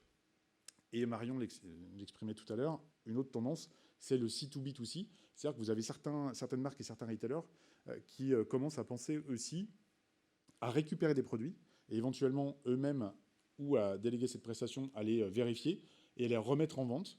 Donc on a aussi cette tendance-là sur certaines de nos plateformes de certaines marques et enseignes qui commencent à réfléchir sur un modèle où si un consommateur met en vente un produit qu'au bout de 7 jours il n'est pas vendu, à lui proposer de récupérer ce produit à un tarif un peu moindre. Et donc l'enseigne à ce moment-là, ou la marque peut, si elle le souhaite, récupérer ce produit, le remettre en état ou le faire remettre en état par une association, par l'économie circulaire et tous les acteurs de l'économie circulaire et sociétale qui peuvent aussi intervenir pour les marques et les enseignes. Alors, pour vous donner quelques informations, tout ce que je vous explique là, nous, on fournit la technologie, mais clairement, pour qu'un projet d'occasion et de seconde main soit une réussite aujourd'hui, eh bien, c'est pour certains un accompagnement stratégique de la part de l'enseigne. Vous avez certaines enseignes aujourd'hui qui réfléchissent à supprimer les produits d'appel premier prix pour les remplacer par des produits d'occasion. Donc vous avez certaines enseignes qui se disent « je vais arrêter d'aller chercher des produits en Asie et je vais plutôt travailler sur des produits reconditionnés pour les proposer à mes consommateurs. Mais ça veut dire que vous allez avoir un vrai accompagnement stratégique à la fois en interne sur tout ce que ça inclut comme changement en termes de logistique, de rachat, de remise en état, etc. Et surtout, c'est un accompagnement de changement sur les collaborateurs pour leur expliquer, parce que ça fait des années que les marques et les enseignes poussent des produits neufs et tout leur modèle économique est sur le produit neuf. Donc là, c'est un vrai changement, un vrai accompagnement interne et stratégique qui doit se dérouler sur l'ensemble des collaborateurs. Donc c'est poussé par la direction et ça met du temps. Et pareil sur le consommateur, aujourd'hui, vous allez avoir un certain nombre de marques et d'enseignes qui poussaient de l'information sur du produit neuf. Et là, il va falloir qu'ils mettent en œuvre des actions marketing et de communication pour faire connaître ce service de recommerce, de seconde vie, d'occasion à l'ensemble de leurs clients. Donc c'est vraiment un accompagnement de la communication qui doit être mise en œuvre. Et les vrais succès, nous, ils résident dans cette vraiment prise en compte stratégique par le management et avec derrière un déroulé sur plusieurs années pour certains d'un changement stratégique profond. Intégrer le réseau, c'est essentiel, j'en ai parlé tout à l'heure. Si vous avez le collaborateur qui ne sait pas que son enseigne fait d'occasion, c'est quand même compliqué. Donc ça demande un accompagnement profond en termes de stratégie. C'est aussi l'intégration dès le départ. Aujourd'hui, vous avez certains acteurs qui sont chahutés par l'occasion et qui réfléchissent. Par exemple, dans l'outdoor, vous avez plein de belles marques, parfois françaises, qui sont mises à mal parce qu'ils communiquent beaucoup sur le côté nature, sport, outdoor, etc. Et en fait, quand vous regardez la conception de leurs produits, vous allez avoir beaucoup de dérivés du produit du pétrole, etc., qui sont pour certains pas du tout recyclables. Donc il y a aussi une prise en compte dès le départ et dès l'industrialisation du produit. Donc c'est vraiment un changement complet de la démarche stratégique de l'ensemble de nos clients qu'on voit aujourd'hui. Et surtout, ce changement, il passe aussi par la mise en place de KPI différents, puisqu'on n'est plus que sur combien j'ai eu de clients dans mon point de vente qui sont passés aujourd'hui, combien j'ai fait de chiffre d'affaires sur des produits neufs. Donc ça veut dire aussi changer les indicateurs de suivi stratégique et business. C'est ce qu'on constate aujourd'hui sur les plateformes qu'on déploie. Voilà ce que je pouvais vous partager. Donc, je vous invite encore une fois à aller visiter les différentes interfaces qui sont dans la présentation. C'est des plateformes qui sont donc en run. On travaille sur un certain nombre de projets, historiquement plutôt dans l'habillement. De plus en plus maintenant, on a aussi des projets dans l'équipement de la maison, le mobilier, la culture. Vous allez avoir d'ici 10 jours là, des nouvelles plateformes qui vont sortir en run. Donc, tous les secteurs sont concernés. Marion le disait tout à l'heure. Le luxe en fait partie. Donc, vous allez avoir de plus en plus d'acteurs et de marques sur 2022-2023 qui vont lancer des projets. Merci pour votre attention. Merci beaucoup. Alors, je vous rappelle, après toutes les interventions, comme d'habitude, c'est la règle de ces petits déjeuners du commerce 4.0, on laisse l'ensemble des apports se dérouler et ensuite, nous traiterons les questions que vous allez pouvoir poser. Donc, nous avons des participants dans la salle, je les remercie encore d'être venus, d'autres nombreux, près d'une centaine qui sont en ligne. Donc, n'hésitez pas à préparer vos questions, nous les poserons à nos conférenciers juste après. Bonjour à tous et merci beaucoup de nous accueillir pour parler de ce sujet passionnant qu'est la propriété digitale. Je vais peut-être faire un petit préambule très rapide pour expliquer un petit peu la genèse de TrustPlace. Mon associé et moi-même avons travaillé pendant plus de 12 ans dans le domaine de la mode et du luxe, principalement sur des solutions d'authentification et de traçabilité sur la chaîne de distribution amont. Donc plutôt en B2B, auprès des plus grandes marques, auprès des plus grandes maisons françaises et italiennes. Et on s'est rendu compte d'une chose assez rapidement, c'est que autant la traçabilité amont était de plus en plus maîtrisée, autant il y avait un vrai problème sur ce qu'on appelle la traçabilité aval, c'est-à-dire la vie du produit après sa vente. Et tout ça nous a amené à créer et à lancer TrustPlace pour résoudre ce problème de traçabilité aval qui aujourd'hui n'existe pas pour les marques. Et ça pose des problèmes, à la fois pour les marques, bien sûr, mais aussi pour les consommateurs, pour les clients. Le problème principal pour les marques, c'est que les marques aujourd'hui ne connaissent pas leurs clients. Quasiment, si on prend le marché dans sa globalité, plus de 50% des ventes sont réalisées aujourd'hui de façon indirecte auprès de distributeurs. Alors évidemment, ça peut varier en fonction des marques, mais la moyenne, c'est à peu près 50%. Vous achetez un produit d'une marque chez un distributeur type Galeries Lafayette, vous êtes client Galeries Lafayette et la marque ne vous connaît pas. Ça, c'est un premier problème. Et le deuxième problème, évidemment, touche le marché de la seconde main qui est en pleine expansion. Je ne vais pas revenir sur les chiffres, mais qui est en plein boom. Et là, les marques sont totalement aveugles ou quasiment aveugles. Et c'est un vrai souci aussi. Et c'est pour ça qu'elles cherchent de plus en plus justement à se réapproprier, à reprendre le contrôle sur ce marché-là. Donc côté marque, un vrai problème de connaissance client. Et côté consommateur, premièrement, un vrai problème de confiance. Marion l'a évoqué tout à l'heure. Le e-commerce a explosé. On l'a vu ces derniers mois et ces dernières années. Sauf que la contrefaçon augmente 3 fois plus vite. Donc ça, c'est un vrai souci. Quasiment 4 e-shoppers sur 10 ont déjà acheté des faux produits sans le savoir. Donc il y a un vrai problème de confiance à ce niveau-là, surtout sur les produits haut de gamme et de luxe. Et le deuxième problème, ou la deuxième tendance, et là le professeur Schmitt en a parlé tout à l'heure, c'est un vrai changement de comportement d'achat. On le voit, alors principalement on parle beaucoup des millennials, mais ceux qui arrivent après, c'est encore pire ou encore mieux, je ne sais pas comment le définir, mais il y a une vraie digitalisation, un vrai besoin de reconnaissance de plus en plus fort, un vrai besoin de transparence, d'éco-responsabilité, et les marques doivent s'adapter à ces nouveaux comportements d'achat. C'est pour ça qu'on a créé TrustPlace, donc avec, dans cette logique-là, afin d'apporter des solutions à la fois aux marques et aux consommateurs au travers de ce qu'on appelle la propriété digitale. Alors qu'est-ce que la propriété digitale ? Nous, notre mission chez TrustPlace, c'est de permettre aux marques, donc on travaille principalement avec les marques, d'authentifier leurs produits au travers de ce qu'on appelle des certificats de propriété digitaux. Je vais revenir sur ce terme de propriété qui est important. On parle beaucoup de NFT en ce moment, non-fungible token dans la blockchain. Je ne veux pas vous abreuver de termes trop techniques, on pourra en parler lors des questions-réponses tout à l'heure.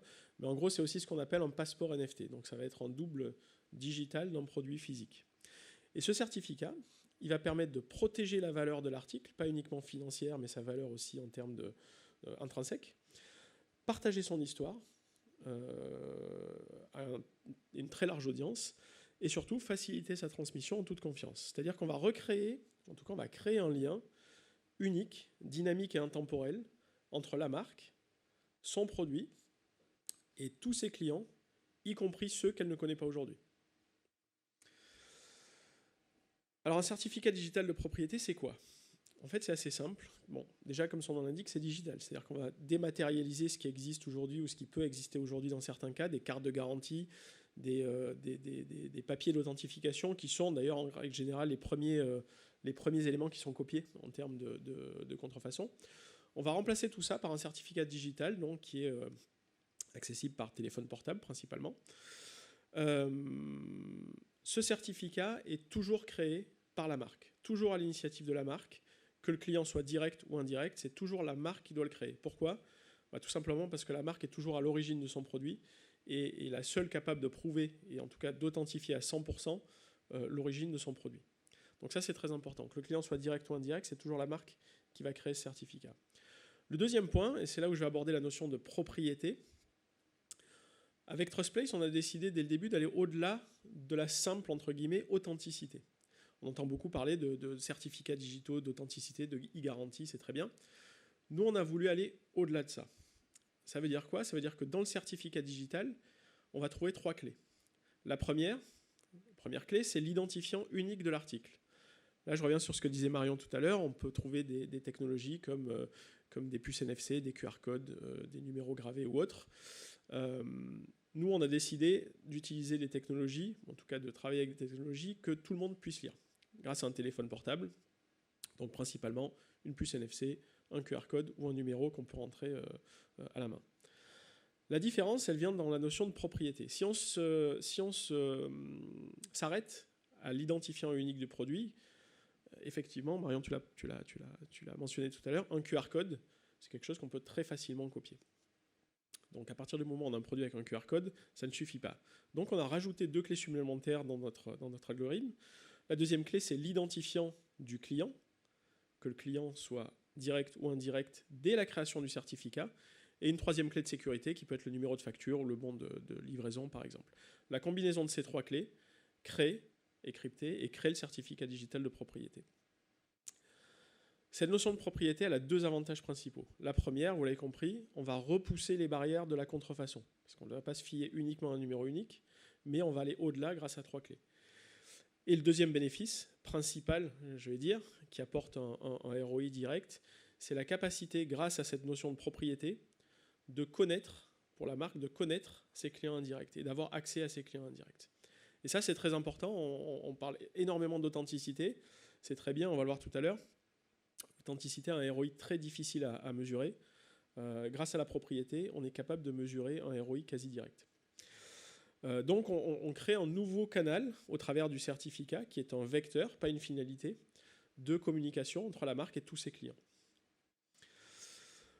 TrustPlace, aujourd'hui, on travaille principalement sur l'axe, sur le périmètre aval de la chaîne de distribution.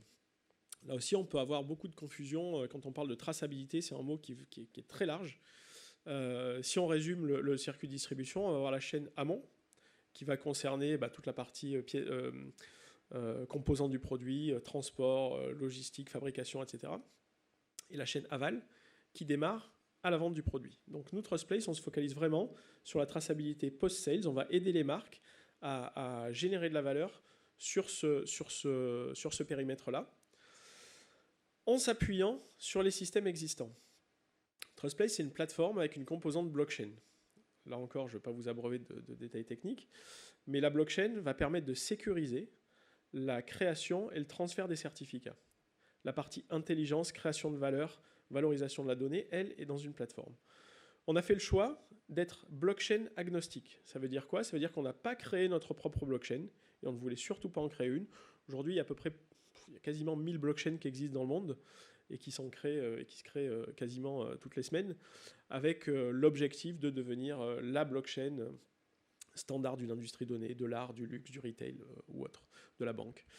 Nous, on n'a pas voulu entrer là-dedans, on se veut blockchain agnostique. La blockchain, pour nous, est un outil, d'autant plus que si on regarde un petit peu, et c'est Fabrice qui en parlait, les différents systèmes qui peuvent exister auprès des différentes marques en amont, ERP, plateforme IoT, CRM, tout ce qu'on veut, il y en a quasiment autant que de marques différentes. Donc nous, notre objectif, c'était être capable de s'adapter à n'importe quel système pour pouvoir alimenter le certificat digital de propriété avec des éléments de l'amont que la marque va vouloir intégrer. Ça peut être des éléments très simples qui viennent du catalogue produit, comme la photo, la description, des éléments assez basiques, mais ça peut être aussi des éléments un peu plus complexes. On travaille avec une marque italienne qui intègre l'empreinte carbone du produit et l'évolution de son empreinte carbone au travers du certificat. Ça, c'est au choix de la marque, et c'est la marque qui, sur la base de ces outils amont, va créer le certificat. Nous, on se charge vraiment de créer de la valeur sur toute la partie post-sales. Comment ça marche? En résumé, 3 étapes. La création du certificat par la marque, avec donc l'identifiant des 3 clés, l'envoi à un client via une application qui peut être celle de la marque, puisqu'on travaille aussi en marque blanche, ou une application TrustPlace, ou le site e-shop de la marque, du certificat, ou en tout cas du lien pour télécharger aussi une application si la marque a une application. Première étape. Deuxième étape, une vraie communication entre la marque, son produit et son client. Ça va dans les deux sens. Ça peut être de la marque vers le client avec des éléments spécifiques VIP, du push marketing ou autre, mais ça peut être aussi côté client vers la marque avec des problèmes de SAV, des problèmes de vol. Le certificat peut être blacklisté, ce qui peut être aussi utile en termes de marché parallèle ou en termes de traçabilité en cas de vol. Et enfin, la troisième étape, que ce soit d'un client vers un autre client, d'une plateforme tierce vers un client ou d'un distributeur vers un client, on va avoir le transfert du certificat au moment de la vente ou de la revente du produit. Et la marque, en temps réel, va avoir accès à ces informations-là et va être capable justement de connaître tous ces éléments sur la vie et les vies de son produit, de ses différents propriétaires. 3 bénéfices principaux. Ce qui est important, c'est qu'on ne pousse pas une solution sur le marché. On répond à des attentes. Quelques chiffres, je ne sais pas s'ils ont déjà été cités, mais aujourd'hui, si on prend le domaine du luxe, 55% des acheteurs considèrent au moment de l'achat la valeur de revente du produit. Donc c'est assez important. Et en fait, on travaille dans une logique de win-win-win, c'est-à-dire win pour la marque, win pour le client acheteur et win pour le client revendeur. La marque, elle, va avoir accès à toutes ces informations. Le client de première main, lui, grâce au certificat, va être capable de valoriser et de maximiser son prix de revente. Et le client acheteur en seconde main, lui, aura l'assurance de l'authenticité du produit grâce à ce certificat et pourra rentrer également dans l'univers de la marque. Donc 3 bénéfices principaux, une preuve d'authenticité de propriété. Aujourd'hui, grâce à ça, on est capable de prouver à tout moment et n'importe où l'authenticité et la propriété du produit qu'on achète. Évidemment, la connaissance de tous ces clients indirects, que ce soit des clients wholesalers ou seconde main. Et enfin, le certificat est un vrai vecteur de transparence. Je parlais tout à l'heure de l'empreinte carbone, mais ça peut être d'autres éléments, où on est vraiment dans du story proving, qui va au-delà du storytelling. Ça peut être du Made in France, ça peut être l'origine des fournisseurs, ça peut être l'histoire de la création du produit, qui est tamponnée et qui est validée au travers du certificat. En termes de ROI, et c'est important, encore une fois, on parle beaucoup de certificat d'authenticité. Aujourd'hui, l'authenticité est très difficile. Le ROI est très difficilement quantifiable quand on parle d'authenticité. Donc évidemment, le certificat apporte des bénéfices, repousse les barrières de la contrefaçon, on en a parlé. Mais ce qui est très important dans l'adoption d'une solution, c'est le ROI. C'est le ROI immédiat pour les marques. Les marques ne vont pas subir, mais vont avoir tendance à pousser une solution à partir du moment où elles ont retour. Et la solution qu'on propose aujourd'hui, elle est principalement axée sur ce ROI quantifiable, notamment au travers de l'acquisition des nouveaux clients. On réduit dans un facteur quasiment 100 l'acquisition des clients dans le domaine du luxe et du haut de gamme. On a un taux d'activation aujourd'hui, notamment en indirect, qui est assez important, puisqu'on se parle de 40 à 60% sur nos clients utilisateurs aujourd'hui en termes d'acquisition, en termes d'activation du certificat de manière indirecte.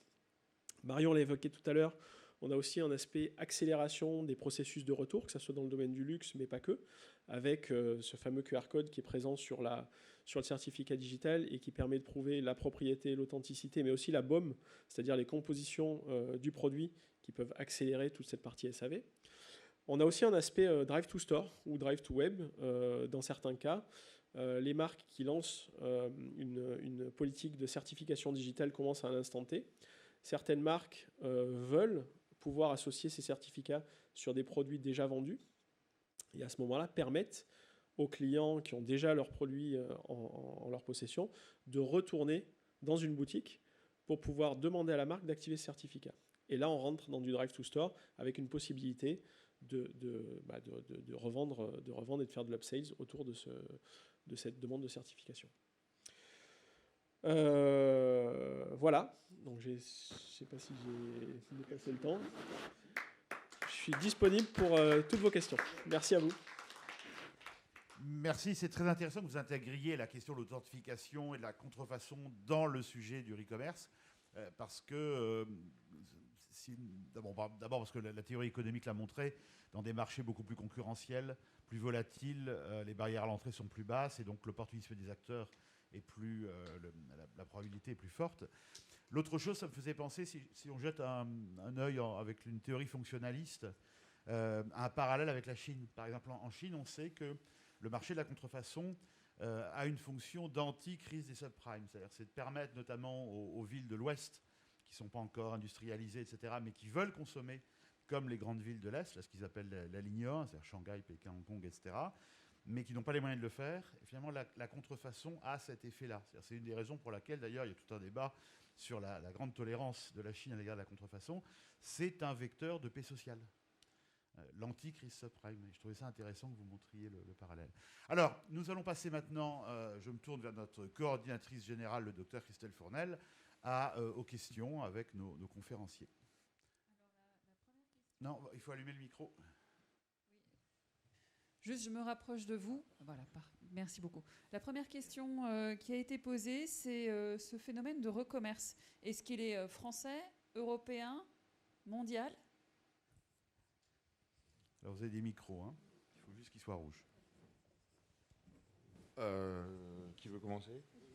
Il n'est pas franco-français, non, il est plutôt assez mondial. Avec, alors, non seulement ce sont des solutions, alors que ce soit par les différents systèmes qu'on a vus, soit par des systèmes de plateforme, soit par les marques elles-mêmes qui s'en occupent. C'est quelque chose qui existe depuis longtemps et qui existe au niveau mondial et qui aussi, alors pour différents enjeux, mais moi je vais parler plutôt peut-être des enjeux sustainability, puis mes confrères parlons plutôt des enjeux commerciaux, on va dire, mais en tout cas, c'est des phénomènes qui, même quand ils se passent dans un pays, par exemple en France, peut avoir des répercussions au niveau mondial. C'est-à-dire, par exemple, quand vous commencez une boucle de e-commerce, il y a quand même beaucoup, ou même de recyclage, il y a beaucoup de produits finalement qui ne pourront pas être revendus et qui vont partir pour être recyclés ou pour être vendus dans d'autres pays, etc. Donc en fait, s'il est important de prendre même tous ces éléments-là de la boucle dans le calcul du cycle de vie pour justement prendre la mesure totale de ce phénomène. Merci. Une autre question? Oui, est-ce qu'on a des moyens de mesurer l'empreinte digitale finalement de ces plateformes, l'empreinte carbone de ces plateformes digitales de recommerce? Alors ça, c'est une très bonne question. Moi, je rêve, pour citer certains grands acteurs de l'économie et de l'e-commerce comme Amazon, d'avoir enfin un indicateur de cet impact. Aujourd'hui, il n'existe pas à ma connaissance. Certainement, à un moment donné, une start-up ou une solution va sortir où il y aura un référentiel.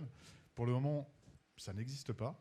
Mais vous avez des habitudes de consommateurs, et moi le premier. Parfois, quand je commande certains produits, vous avez des abonnements qui vous permettent de recevoir le produit le soir même ou le lendemain, ce qui est une aberration d'un point de vue environnemental. Moi, je serais ravi d'avoir enfin cette mesure qui soit affichée sur tous les sites. Ça va venir. Pour l'instant, en tout cas, pas à ma connaissance. À ma connaissance, effectivement, elle n'existe pas. Et même pour une question de crédibilité, puisqu'il y a dans beaucoup de ces solutions de e-commerce, un des arguments, c'est effectivement l'argument écologique. Moi, je suis persuadé qu'effectivement, même en mettant en place des plateformes digitales, on a un gain quand même écologique, mais c'est vrai qu'en termes de crédibilité, pour pouvoir le prouver, il faudrait qu'on ait cette solution. Et je n'ai pas encore vu dans les différentes revues académiques d'analyse de cycle de vie qui prennent en compte effectivement le cycle de vie aussi de ces boucles. Ça, j'ai pas vu. Vous mettez le doigt, tous avez mis le doigt sur deux problèmes qui, par rapport à la question du e-commerce et des enjeux environnementaux, alors qu'a priori, de façon un peu simpliste, on a plutôt tendance à classer le e-commerce dont justement c'est plus durable et autres. La première, c'est que comme on baisse le prix, on va avoir une accélération de la rotation des transactions, avec des effets pervers comme celui que tu évoquais tout à l'heure, c'est-à-dire que le risque, effectivement, qu'on ait même des gens qui achètent à très bas prix sur des sites très discount de type Alibaba et autres, et qui vont le revendre sur des sites d'occasion. Bon, ça c'est clairement un problème. Et puis effectivement, on a aussi plus généralement le problème que comme on est sur le digital, et on sait bien, je veux dire que c'est la théorie de la longue traîne, le digital a considérablement accéléré les transactions parce qu'il facilite la mise en relation entre les acteurs. Avant, quand on faisait de l'achat d'occasion, il y avait les petites annonces, il y avait des journaux de type particulier à particulier, mais évidemment les coûts de transaction pour les acheteurs et les vendeurs, les coûts de transaction au sens large, étaient beaucoup plus élevés. Avec le digital, on a une fluidification de ces transactions, ce qui fait que forcément ça crée un lien très fort entre e-commerce et digital. Et donc, ça fait monter en puissance tous les enjeux du digital, dont on sait, et ça a été montré dans un des petits déjeuners Sustainability et Retailing, où on avait vu le très bel tout le travail que fait Bearing Point avec le calculateur carbone, à quel point les gens pensent que l'empreinte carbone elle est plus forte quand on voit des camions, des magasins, etc. Mais on a vu là l'impact considérable du digital sur l'empreinte carbone. Je crois que je me souviens, une requête Google ou n'importe quoi, c'est 65 mètres de carburant automobile plus les data centers, plus tout le reste. Donc effectivement, la corrélation naturelle entre le digital et le e-commerce risque aussi de faire monter les problématiques d'empreinte carbone. Si je peux juste me permettre aussi Bien de sûr. rebondir sur ça, on parle beaucoup de blockchain. La blockchain, aujourd'hui, on pense surtout à Bitcoin, par exemple, qui est la plus connue. Il faut savoir que Bitcoin, je crois que les derniers chiffres, c'était la consommation annuelle d'électricité du Danemark. Donc c'est énorme. C'est pour ça que nous, on a fait le choix justement d'être agnostique sur cette partie blockchain, parce que la technologie va très vite. Aujourd'hui, on travaille, on n'est pas pieds et poings liés justement à une technologie. On essaye de s'adapter, notamment en termes d'empreinte carbone. Et aujourd'hui, on intègre en ce moment, par exemple, une blockchain qui s'appelle EOS, qui est de 3e génération, et qui, elle, est à l'équilibre carbone. Donc justement, on essaye le plus possible d'intégrer cette notion de sustainability dans notre solution. D'abord parce que les consommateurs sont très sensibles à ça, et de plus en plus sensibles à ça, et aussi parce que des marques nous le demandent. Donc cette notion de blockchain aussi évolue en termes de performance, mais aussi en termes de consommation carbone. On peut peut-être demander à M. Garnier de témoigner en 2 minutes, parce que là, on a beaucoup parlé de e-commerce dans le domaine digital, mais les ressourceries dans le domaine physique sont un moyen de faire baisser, avec tout le système progressif de limiter les déchets, de recycler, puis de recycler, etc. C'est peut-être aussi un moyen de compenser et de faire baisser l'empreinte carbone. Compenser, ouais, vous m'entendez, compenser ou faire baisser l'empreinte carbone, ça je ne suis pas sûr. Parce qu'on reste quand même sur un... Alors déjà, on a une grosse différence quand on est dans le métier dans le domaine des ressourceries-recycleries, c'est qu'on traite ce qu'on appelle des déchets. D'accord ? Donc on n'est plus sur du produit, on est sur un déchet. D'accord ? Donc la réglementation est complètement différente. D'accord ? Ensuite, les gens amènent le produit. D'accord ? Donc nous, en fait, la recyclerie, on va utiliser le terme générique, en fait, n'a pas d'impact réel sur l'empreinte carbone. Donc, vous cherchez au fur et à mesure à éliminer au maximum le... Alors, en fait, l'objet, donc, on parle de recommerce, nous, c'est réutilisation, revalorisation. Hein, c'est réemploi, réutilisation, revalorisation. Donc, l'objet arrive sur le site, il atteint son objectif, on peut le remettre en vente. L'objet arrive sur le site, il n'atteint plus son objectif, on essaye de lui faire réatteindre un objectif, ou alors on l'upcycle. C'est-à-dire qu'on va le modifier pour lui faire atteindre un autre objectif, ou alors on le revalorise, c'est-à-dire qu'on va l'envoyer vers une filière de valorisation de matière. Voilà. Donc, de toute façon, l'idée, c'est lutter contre l'incinération et l'enfouissement. Voilà. Oui, c'est de cette façon-là que ça contribue, voilà, dans tous les cas, à être environnementalement plus responsable. Et alors, c'est assez... dans tout ce que j'ai entendu là, on n'a pas parlé, ou assez peu parlé de RSE. Sauf si j'ai loupé des passages, mais... Non, vous avez raison. Le certificat peut être un vrai vecteur de proof of RSE, on va dire, de preuves physiques et infalsifiables, on va dire, de tous les efforts en termes de RSE, en termes de sustainabilité effectués par la marque. Pas uniquement sur le produit fini, mais dans toute sa logique de production.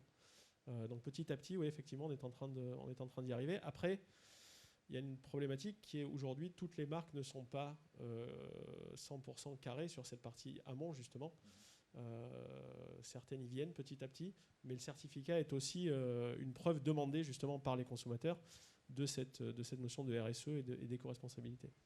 Ensuite, il y a juste, et après je relaisserai la parole, mais ce qui me paraît intéressant, c'est que nous voyons, nous, dans notre domaine d'activité, l'utilisation de toutes les grandes marques de ce système de je récupère de l'occasion et je le remets en vente, je le récupère, je le remets en vente, soit je le récupère et j'échange contre des bons d'achat. Alors ça, j'ai entendu ça tout à l'heure, je ne sais plus qui le disait. Alors nous, on a une grosse inquiétude là-dessus, c'est sur la partie greenwashing. Voilà. Ce qui est, on a cette inquiétude-là, qui est de dire à un moment donné, est-ce qu'on ne va pas utiliser le fait de pouvoir revendre de l'occasion, de la seconde main, pour pouvoir faire du joli, et pas pour avoir une vraie logique environnementale et développement durable. Sachant que c'est quelque chose que les consommateurs vont faire eux-mêmes naturellement, revendre en seconde main pour se déculpabiliser et ensuite aller s'acheter quelque chose de neuf avec l'argent qu'ils ont eu. Donc ça va être aussi de toute façon des comportements individuels difficiles à contrôler. Oui, alors enfin, j'étais plus sur... j'ai eu à un moment donné à travailler avec un grand fabricant de meubles, plutôt du Nord, oui. Qui utilisait ce système-là, effectivement, de dire ramenez-nous les meubles, on vous donnera des bons d'achat, et les meubles revenaient vers les réseaux de recyclerie. Donc il y a un moment donné, il faut aussi avoir une logique. Et, voilà. C'est intéressant, ça. Non, ça, c'est absolument clé. C'est-à-dire que, pareil, il faut l'intégrer dans le calcul du cycle de vie et dans la comparaison du cycle de vie d'un produit neuf et la comparer avec celui d'un produit recommercé, quelle que soit la façon dont il a été. Pareil, pour une question de crédibilité, c'est-à-dire qu'à un moment donné, si on dit qu'on a une volonté d'impact écologique, alors il faut prendre en compte toutes ces externalités. Le fait que si les consommateurs achètent un produit d'occasion et que en plus, alors déjà ils ont effectivement ce comportement naturel de se dire avec le pouvoir d'achat que j'ai gagné, je vais pouvoir acheter un neuf. Alors si en plus c'est poussé par la marque elle-même avec un bon de réduction ou avec un bon d'achat, le but n'est pas d'accuser qui que ce soit, le but c'est juste de dire qu'il faut prendre en compte cet impact dans la comparaison des deux cycles de vie. Sinon, on n'est pas crédible. Oui, en même temps, c'est l'objet aussi des travaux de notre chaire, c'est pas la mode aujourd'hui, mais bien ancien dans le monde académique, c'est de déconstruire en analysant l'ensemble des processus et sortir du mythe selon lequel, enfin très simpliste, on associe systématiquement recommerce à c'est environnementalement plus responsable. On voit bien que non, il y a des effets d'acteurs, il y a des jeux d'acteurs, enfin on retrouve les fondamentaux en analyse sociologique des secteurs. Madame la coordinatrice générale, a-t-on d'autres questions ? Marion, est-ce que tu as quelque chose à ajouter sur cette question-là, notamment sur le calculateur dont parlait Olivier Oui, je voulais faire une petite précision. Effectivement, c'est vrai qu'on voit la plupart des calculateurs sur le marché, ils vont se concentrer sur les émissions qui sont liées aux produits et ils ne vont pas intégrer cette notion d'usage. Nous, ce qu'on a cherché à faire, ça fait plus de 10 ans qu'on travaille sur ce sujet et qu'on propose une solution chez Bearing Point, c'est d'intégrer à la fois l'empreinte carbone qui va être liée au processus. C'est pas le plus difficile, ça, hein, surtout quand on met en place des technologies type track and trace. Intégrer également l'empreinte plus corporate, tout ce qui va être lié au travel, aux dépenses en interne, fournitures, etc. Et sur l'empreinte produit, je pense que ce qui fait la différence aussi, c'est qu'on intègre l'usage. Maintenant, pour ne rien vous cacher, c'est tellement des usages clients, le e-commerce qui évolue en permanence, que ça challenge les algorithmes.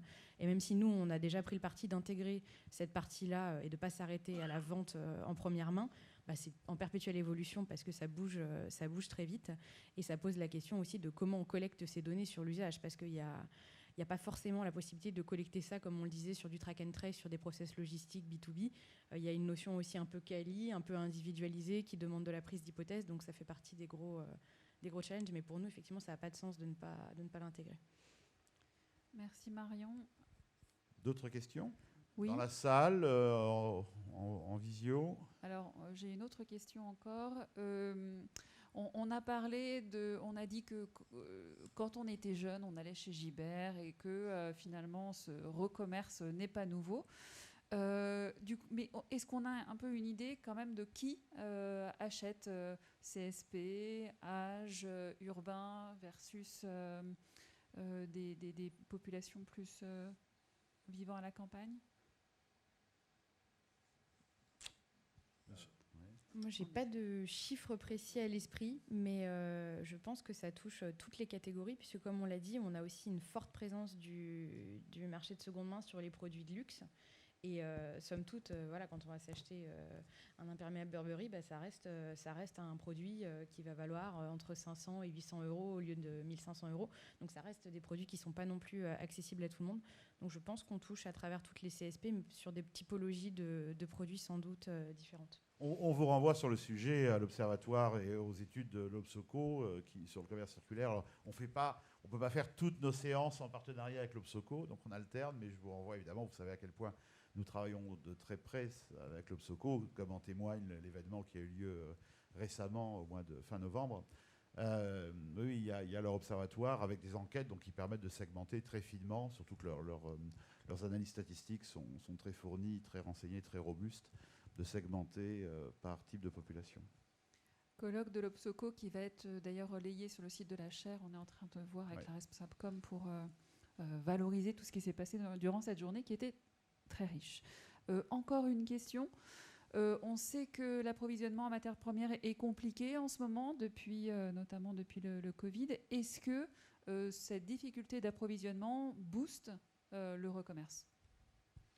Par exemple, pour l'automobile, j'ai lu effectivement que le fait, cet approvisionnement, par exemple, ce problème d'approvisionnement en semi-conducteurs fait que, je sais par exemple, il y a des gens chez certains constructeurs qui sont en chômage technique 2 jours par semaine.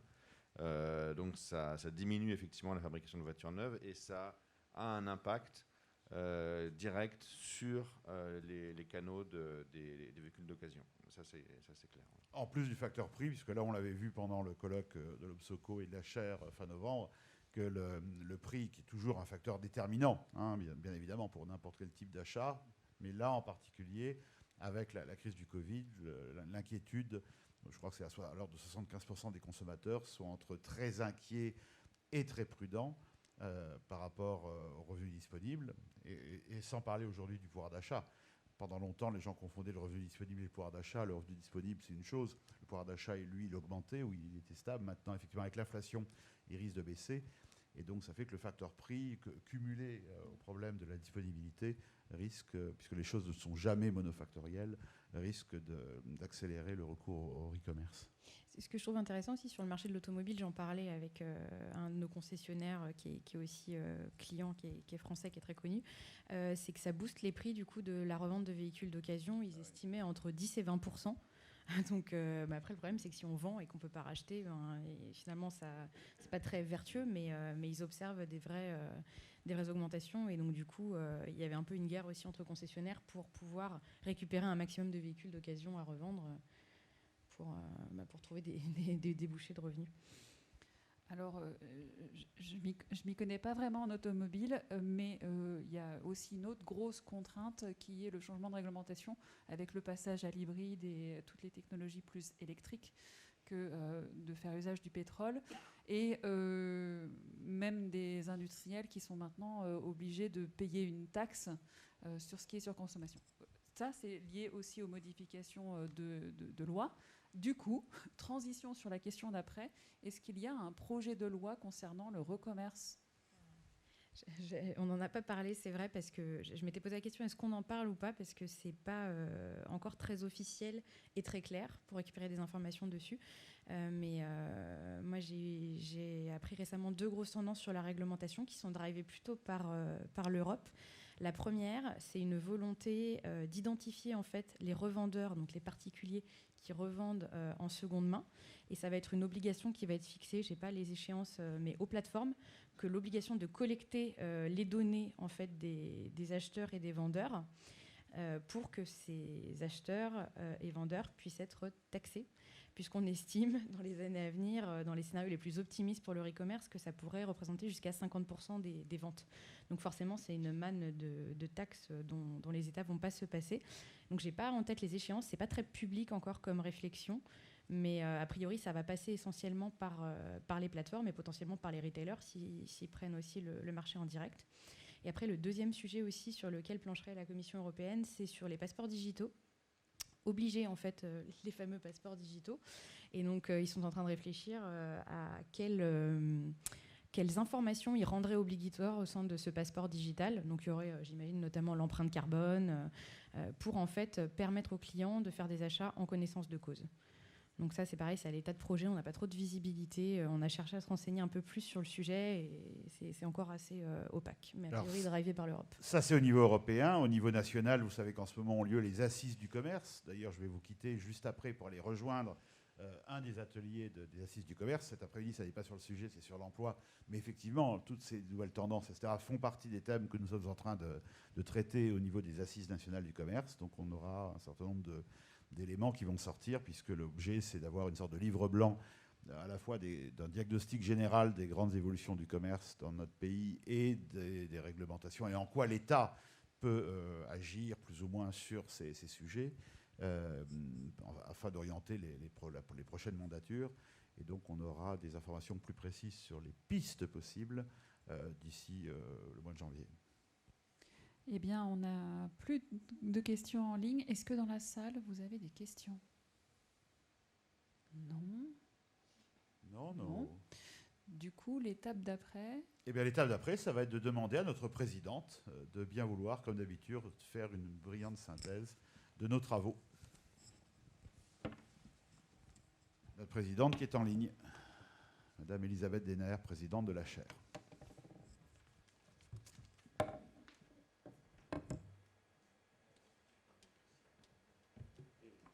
Et c'est aussi de remercier encore une fois vivement nos conférenciers pour l'excellence de leurs travaux, de leur présentation ce matin et la complémentarité. Je crois qu'on peut encore les applaudir. Madame la Présidente. Bonjour à tous, merci Olivier. Est-ce que vous m'entendez? Parfaitement.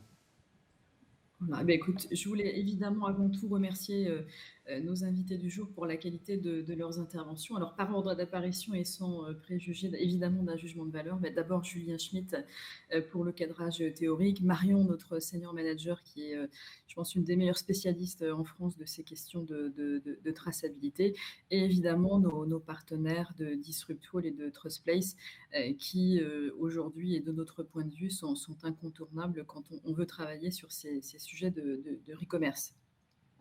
Alors évidemment, je suis ravie aujourd'hui qu'on ait eu l'occasion de vous parler d'occasion. Hein, donc je reprends à mon compte l'expression de l'un des intervenants, puisqu'aujourd'hui, les sujets d'éco-responsabilité, au même titre que le digital, sont devenus vraiment un driver très puissant de la transformation du secteur de la grande distribution. Et la révolution a été extrêmement rapide. On a eu l'occasion d'en parler plusieurs fois dans le cadre de la chaire, mais aujourd'hui, le marché du e-commerce croît 20 fois plus vite que le commerce traditionnel, à tel point que nous, dans les tendances, on a l'habitude de parler de re-commerce, de new e-commerce, tellement cette accélération est, j'ai envie de dire, assez remarquable et incroyable.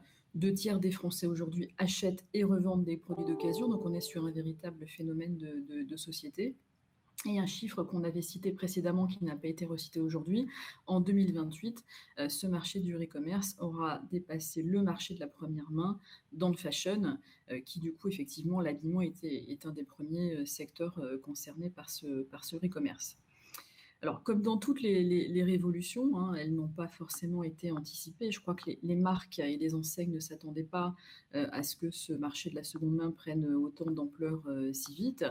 Et cette révolution a évidemment généré un nouveau vocabulaire. Donc, on a aujourd'hui parlé beaucoup d'économie, qui est un mot très à la mode. Donc, comment on concilie économie et écologie, qui est évidemment au cœur des préoccupations. Et comme toutes les révolutions, elles sont évidemment génératrices de transformation des business models, des enseignes et des marques.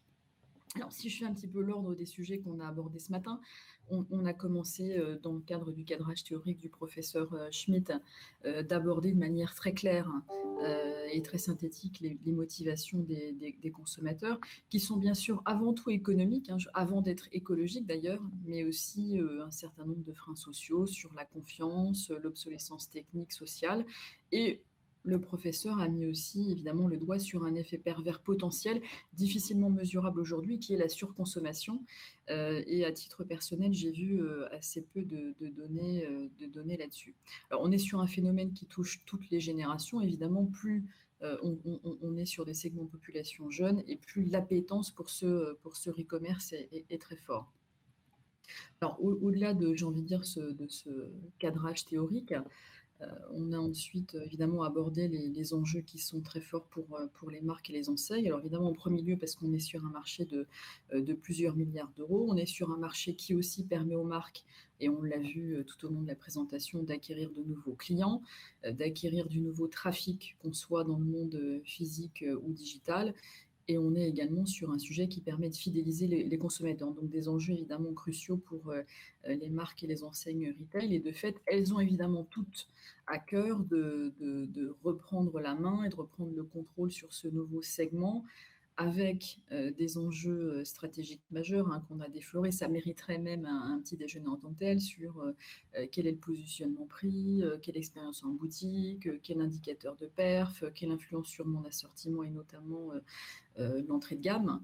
Et du coup, fort de ces constats, évidemment, les marques se sont vite accaparées de ce marché, bon, qui était d'abord plutôt parti sur du C2C, et puis après on a vu des plateformes B2C, et puis aujourd'hui on est sur j'ai envie de dire, une chaîne de valeur C2B2C, où les marques finalement se sont posées comme intermédiaires pour récupérer ce marché.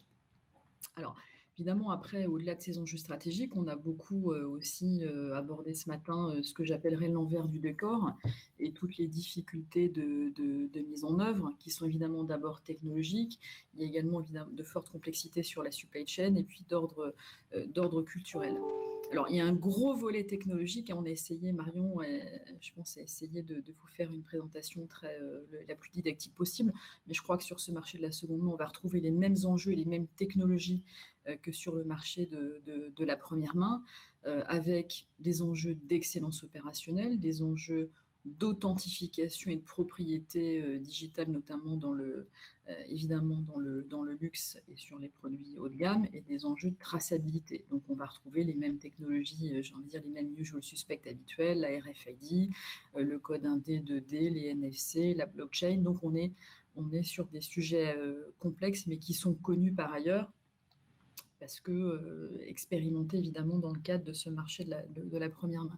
Alors il y a également beaucoup de complexité sur la supply chain, parce que ce marché j'ai envie de dire, ce segment de e-commerce est très, très complexe. Il faut une supply chain agile, flexible. Il faut récupérer, expédier les produits, gérer les retours tout en ayant une empreinte carbone évidemment qui soit complètement maîtrisée. Et évidemment, il y a des enjeux de transformation culturelle, change, qui sont considérables pour les enjeux et les marques. Donc, on n'a pas eu le temps, je pense, de rentrer dans le détail complètement dans l'envers du décor. Peut-être, Olivier, un sujet qu'il faut qu'on approfondisse, enfin qu'il faut qu'on prévoie d'approfondir pour l'année prochaine. Donc voilà, en termes de synthèse, ce que j'avais envie de retenir par rapport aux différentes présentations de ce matin.